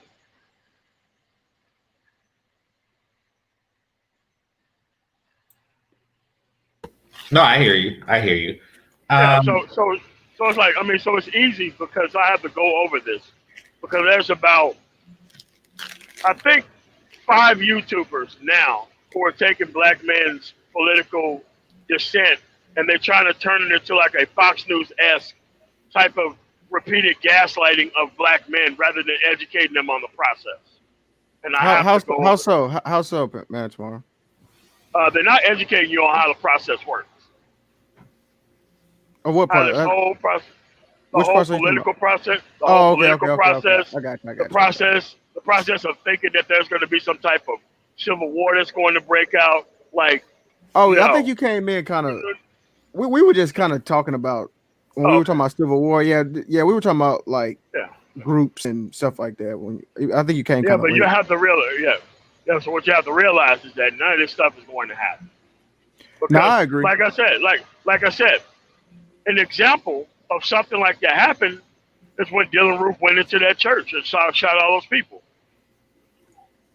Like, that was a random act of hatred. It didn't spread in copycat crimes or any of that all over the country. So it just shows you that those are nothing but isolated incidents. Any person with a gun can go around and commit violence, and it's not going to spread all over the country. There's no way that can happen. Now, when the actual South did it, they actually had an army, and they started doing it against the United States military. They didn't start attacking civilians. So actual civil wars attack military targets. They don't just go attacking random civilians like that. Oh, okay, I see what you're saying. Okay. Yeah, I got you. Yeah, okay. Yeah. That's a good way to put it. When you say like, it's like a government versus government. They created their own government, so it's like government versus government. They didn't just shoot random innocent people for no reason. I got what you're saying. Yeah. No, so it's like, so a lot of people think this shit, especially fundamentalist Christians, to be quite honest with you. They think like this whole grand thing is going to happen because they didn't get their quote unquote way. So now they have to go pick up arms. And I'm telling you, there's a lot of people who think this crazy shit across the country.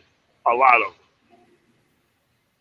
Well, they said the same thing in 2008 too. And it was just a couple of guys that rammed a truck into a gun store, and that was the extent of their rebellion against Barack Obama.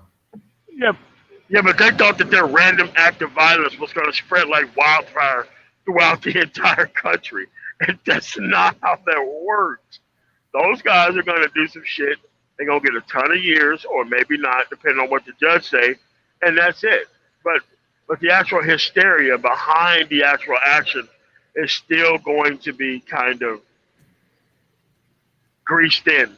Because there's a lot of people who make a lot of money, especially the gun lobby, off of these people who are scared to death over shit they just clearly don't know about. It's sad, man. Yeah, but I do want to say this though. I do think that with all these riots and all this looting and all this other shit going on, I think an equal force will meet that. Like, I don't necessarily think it'll be like it won't. You say it won't? No. Here's the deal.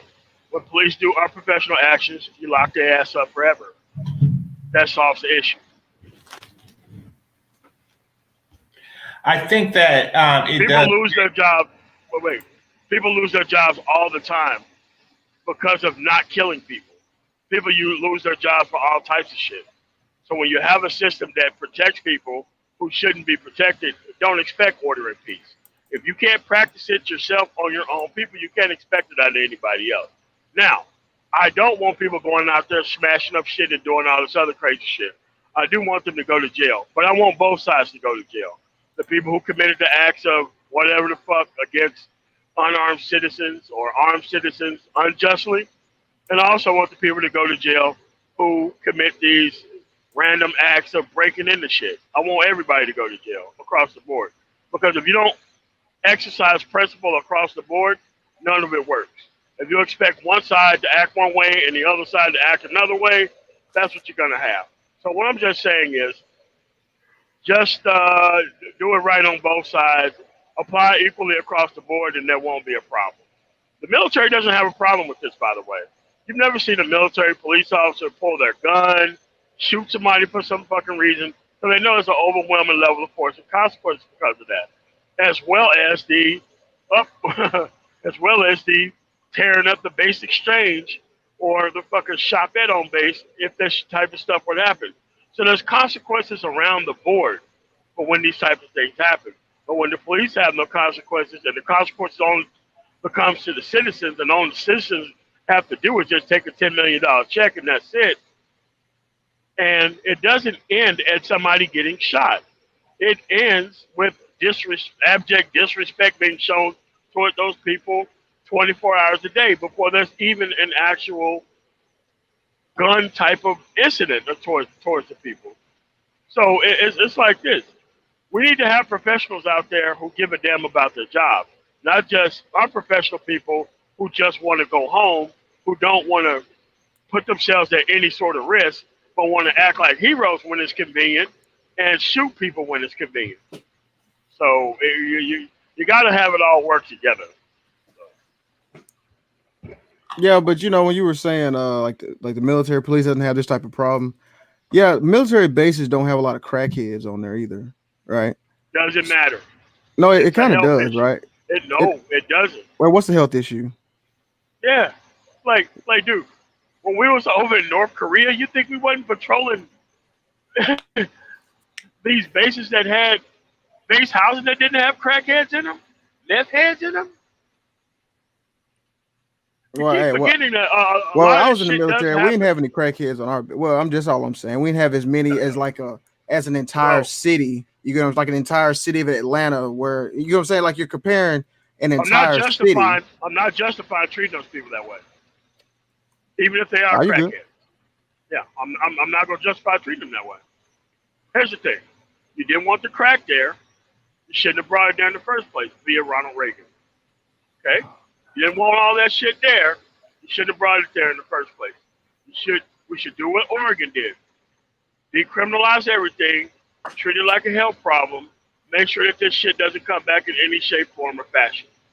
Now, you have pieces of shit in this specter and space who act like they were the drug dealers of the past. I think that you should do some Nuremberg shit like Germany. As soon as you say that you was a street nigga who sold all this shit, we should put your ass on trial and lock your ass up for 1,000 fucking years for even acting like you was one of those people. Because nobody needs to be perpetuating this image.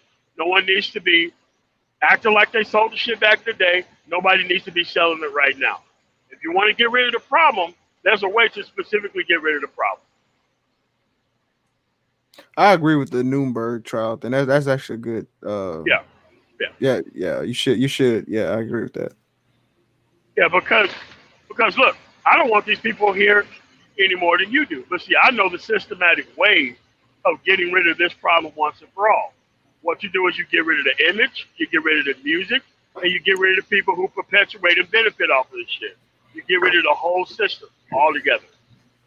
So would you say that the first amendment is a crack in the system or a flaw in the system because that's how the music is allowed to be perpetuated? They're hiding. No, not necessarily. I mean, but they're speaking towards a specific thing.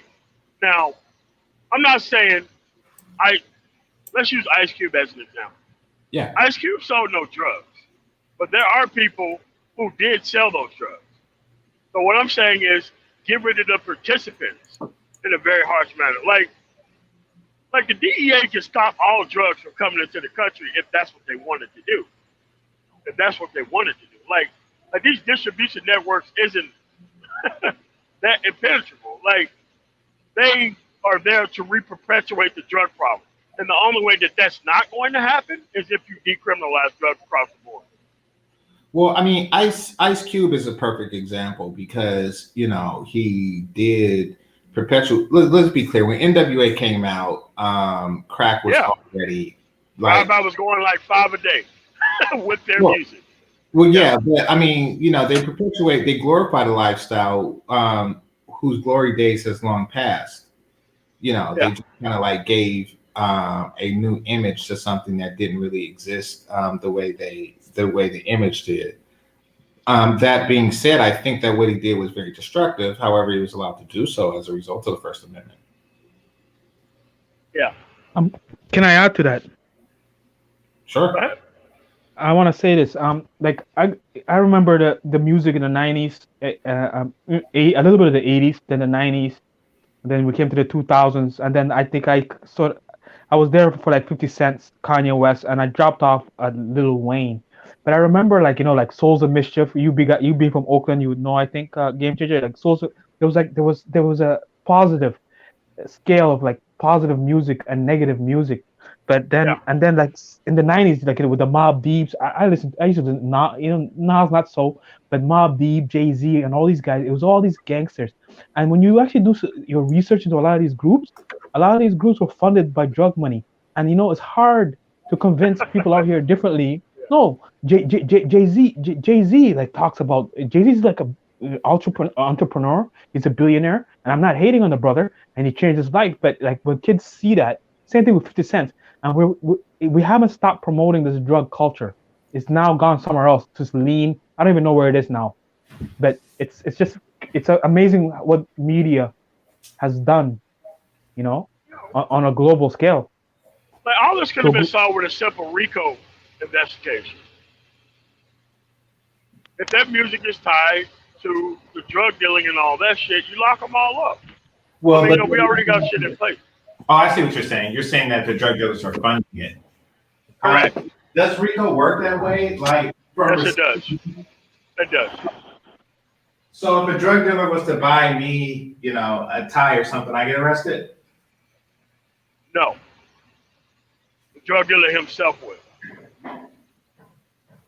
Yeah, anybody who's affiliated with the organization falls under RICO. Now, if he was laundering his money through, like, let's say you own a clothing store, and he quote unquote laundered that money through your organization to buy a whole bunch of clothing for the streets after he sold the drugs, then you would be in a lot of trouble. I got you. Okay. You as the store or the business use the laundering the money, but the actual end user customer of that, no. But the businesses associated with that, yeah, sure. Didn't they get Al Capone with RICO? Yeah, sure. That's what. Yeah. I mean, but they end up getting them on tax evasion. But yeah, that's what it led to. It led to that. Yeah. I say RICO goes all the way back to them times. Well, no, I mean it was a style. Well, what Al Capone was doing was racketeering. What RICO is racketeering, incentivized criminal organization. So what they did, they came down with a whole federal investigation that looks like a RICO investigation when Rudy Giuliani was doing them in New York. Right. It's the same sort of investigation that goes through these organizations with a fine-tooth comb to find tax evasion. That's all it does. And MOT. Oh. The way you find tax evasion is they always spend this money in ways that it's not supposed to be spent, and they always get caught. So.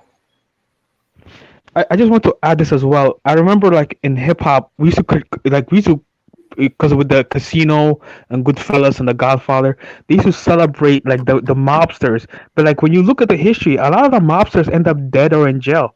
Not a lot of them get out with all their money. And then like I remember the group Capone Noriega, good music, but Noriega didn't make it, man. He didn't.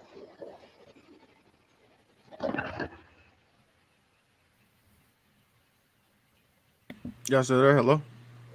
Yeah, I'm still here. What happened? Yeah, I don't know yet. Vision, No, no, this no. shit. No. I just said like no, no. Like a rap artist will celebrate someone like Capone or Noriega. Capone, I don't know what happened with him, but Noriega, he didn't fare out too well at the end, right? Like we celebrate all these dysfunctional things from other groups, but it doesn't help because it doesn't end well for them either. They never talk about the negative downsides. And then they end up failing anyway. It's just it's weird Yeah, where yeah, the bro. culture has gone. Yeah, I was talking about, bro. The black community is a fascist state. It's a fascist culture. You have to like this. You have to do this, and everybody has to think the same. You can't step out of the norm, and or you will be punished. So No, you I mean, can't. What's up, what it bro? it's a mechanism of control and systemic failure. That's what they respect. So that's all it Right. is. Yeah, the bigger failure you are, the more street cred you got. Funny how they work out. Yeah. So, so as long as you know that you can be outside of that system, as long as you don't sleep with their women and not really try to help their children if they're going down that specific path, the shit slowly cleans itself out. But you know, you got these community of Nick. I'm sorry. We have these communities of farms creating these kids on a level that they can't be saved at the level that they're being put out. It solves themselves as a specific type of problem.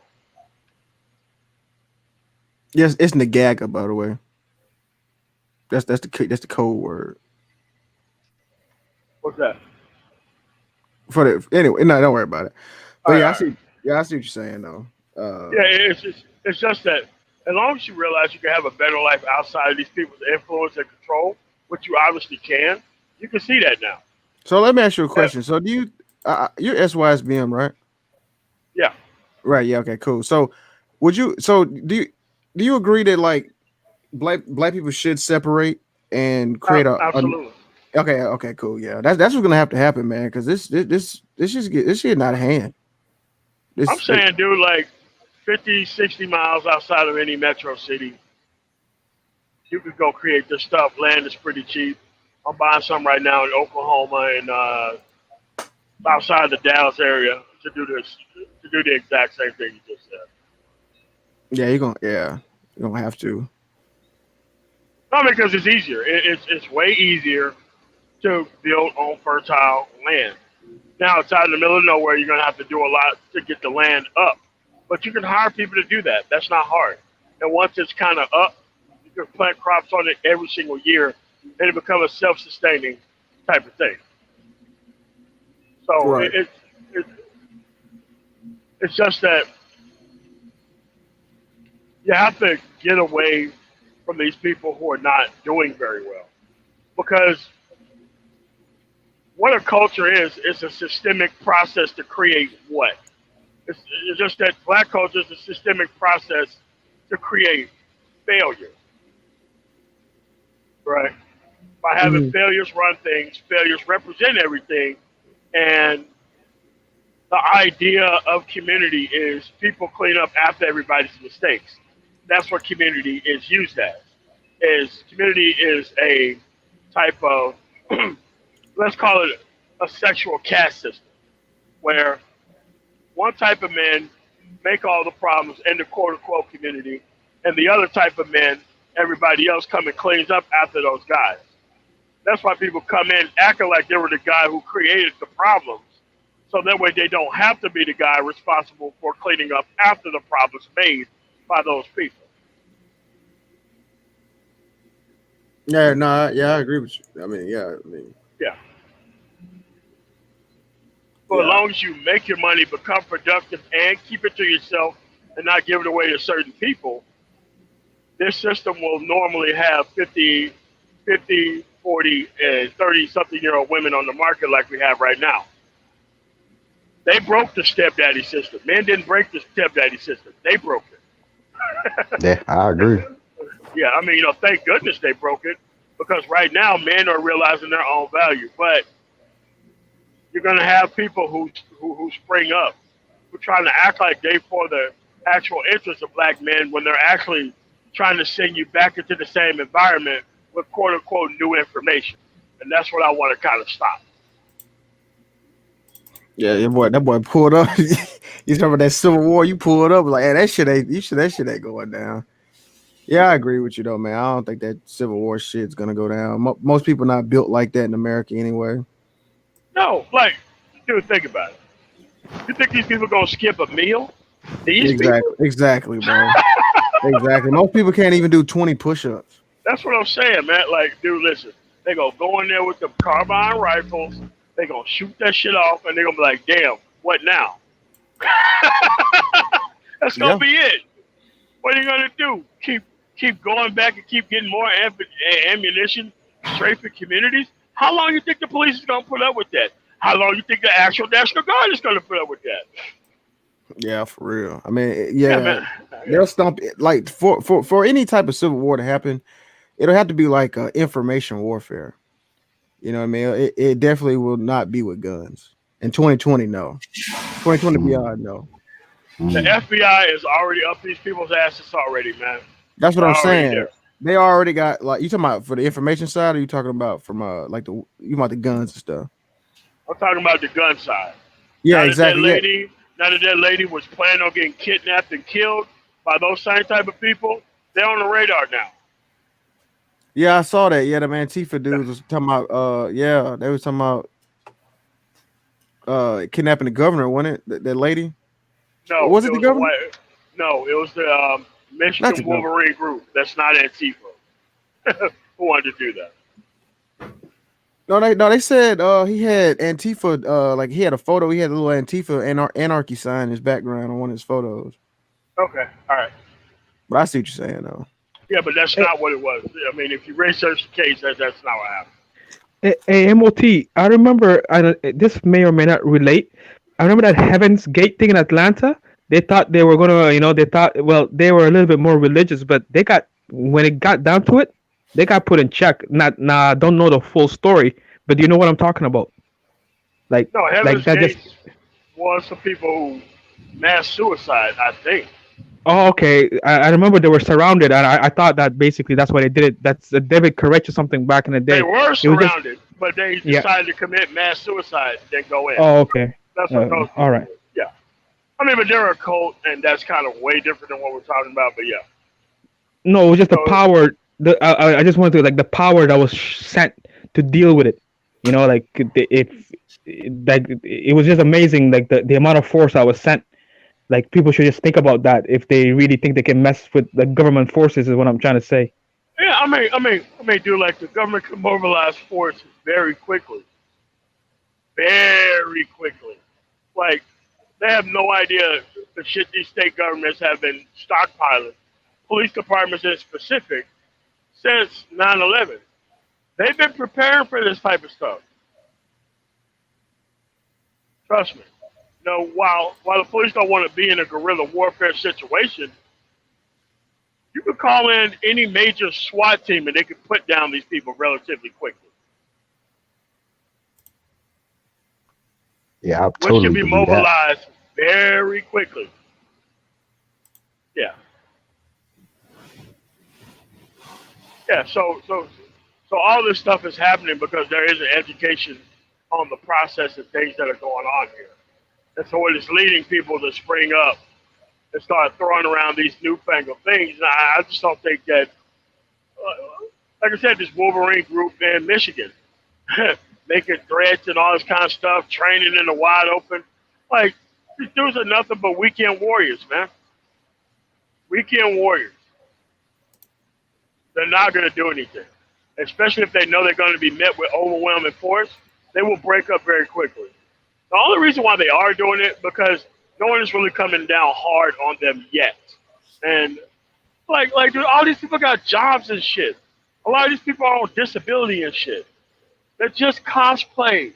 That's all it is. They're not serious about giving up their life for a damn cause. I'm telling you, they're not. Yeah, I would believe that. Hey, MOT, do you think the movies also play a factor? Like, we'll watch, Die Hard, we'll watch John Wick, we'll watch all these movies where one or two, and then everyone thinks they can go and, no? Just, it's fantasy, though. Yes, it's the existence of firearms, period, that make people think that, like, okay, John Rambo. It may look like he just showed up with a passport like SYSBM and just started mowing down people, but no, the dude was supposedly a trained military person who did this. Oh, So, hey, go ahead. hey, let me ask you a question, Mote. What do you think about that plan with the smart guns? What's your take on that? They should have did that before. So the government gives authorized. That's wild. That's really crazy. No, I mean, but it's something that I, I think to make guns safer to a point to where nobody can talk about gun control anymore. Yeah, but I mean, don't you think that's kind of crazy that the government can choose who can fire a weapon and who can't? That's the ability to. No, that's, I mean, say what? I get the slippery slope argument that you're making, but the government's not interested in controlling anything like that. They don't care. They're okay with you having anything. Once it becomes a public safety issue, that's when the government steps in. Like the gun issue is only an issue because you had these mentally ill freaks going out and laying down a whole bunch of rounds in a very short period of time, killing a lot of people. It wouldn't have happened if they had to reload every 5 or 6 shots. So as soon as they went to reload, somebody would have tackled them. Okay. Yeah.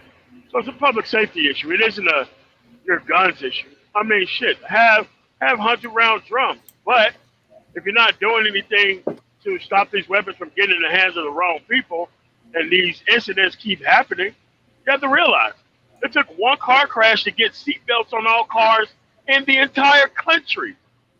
One type of car crash. Okay. Yeah, I see what you're saying. But hey, man, I'm gonna head out, man. I'm kind of tired, man.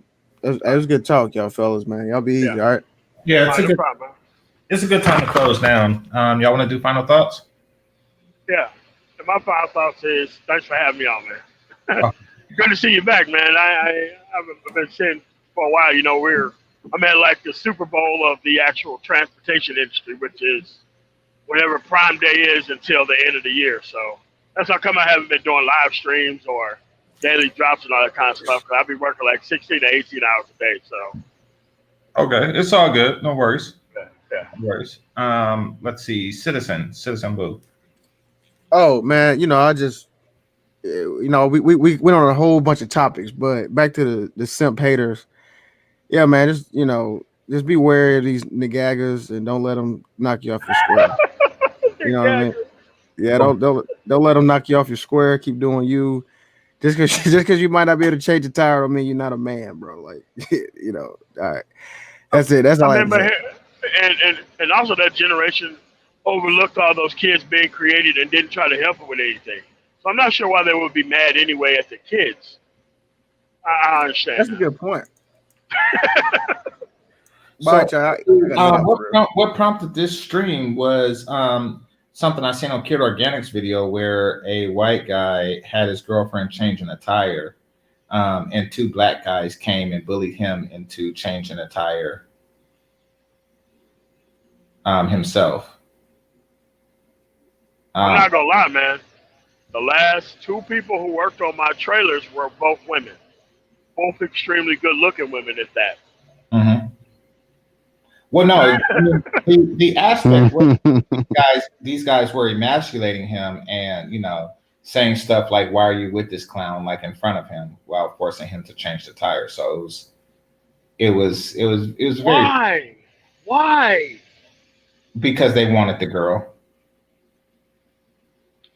That's why I say, man, like black men are fucked up around sex, man. They gotta get away from this sexual solipsistic type of system, man, because that has dudes acting like that. I couldn't. What makes them think they get the right to just walk up and like, yeah, man, I'm more man than you? Like, this is crazy. Oh, and by the way, they said queen 26 times. You gonna let my queen change your tire? My queen, my queen, my Whoa, queen. whoa, whoa, what? Yep. All right, man. Single mother raised. No, ain't no father having no dude walking around with the word queen in his mouth. Well, what you In got? reference to another man's girlfriend. Which is some hoe ass shit. Some hoe ass shit, but it's Oh only dudes man. raised in a specific type of environment would think that type of shit's okay anyway. But damn, that sounds horrific, man. Exactly. Exactly. Era. Final thoughts. Yeah, just to keep up with the theme, I just want to simply say thank you for having me on. And I'll just get up with you guys later. All right, man. All right, Appreciate thank that. you, All man. right. Appreciate Oh, Yes, indeed. GC, What's so I'm up? gonna be doing a series called like the Minds of the Manosphere, Okay. and just start having people come through for like solo interviews and shit. Sure, you know I'm always down, bro. All right, cool, man. Okay. Okay. Peace. All right, cool. All right, later, man. Thanks for having me on. All right. All right. Vision. Take us home. Okay. If I'm too long, let me know. I actually gotta go to bed. I talk loud, right? And my Yeah. roommates are sleeping, so I gotta kind of. I get excited, a lot of energy that I gotta figure out ways to bring down. I look forward to when MOT does a special show on what happened at Tommy's there. I don't know if you heard about it. I do look forward to that. I'm gonna enjoy that. That's the petty side of me that I gotta work on. Regarding the topic, simp haters. Yeah, like I kind of, I never even knew what that word was all about. And I'm gonna go and rewatch that video to get a perspective. But I kind of understand that it, I, it doesn't matter if you're if you're in Africa, if you're in Asia, if you're here, if you're there, the dysfunction is there. It's just that the sooner you can realize that dysfunctional people around you, get away from them. I don't know. I know.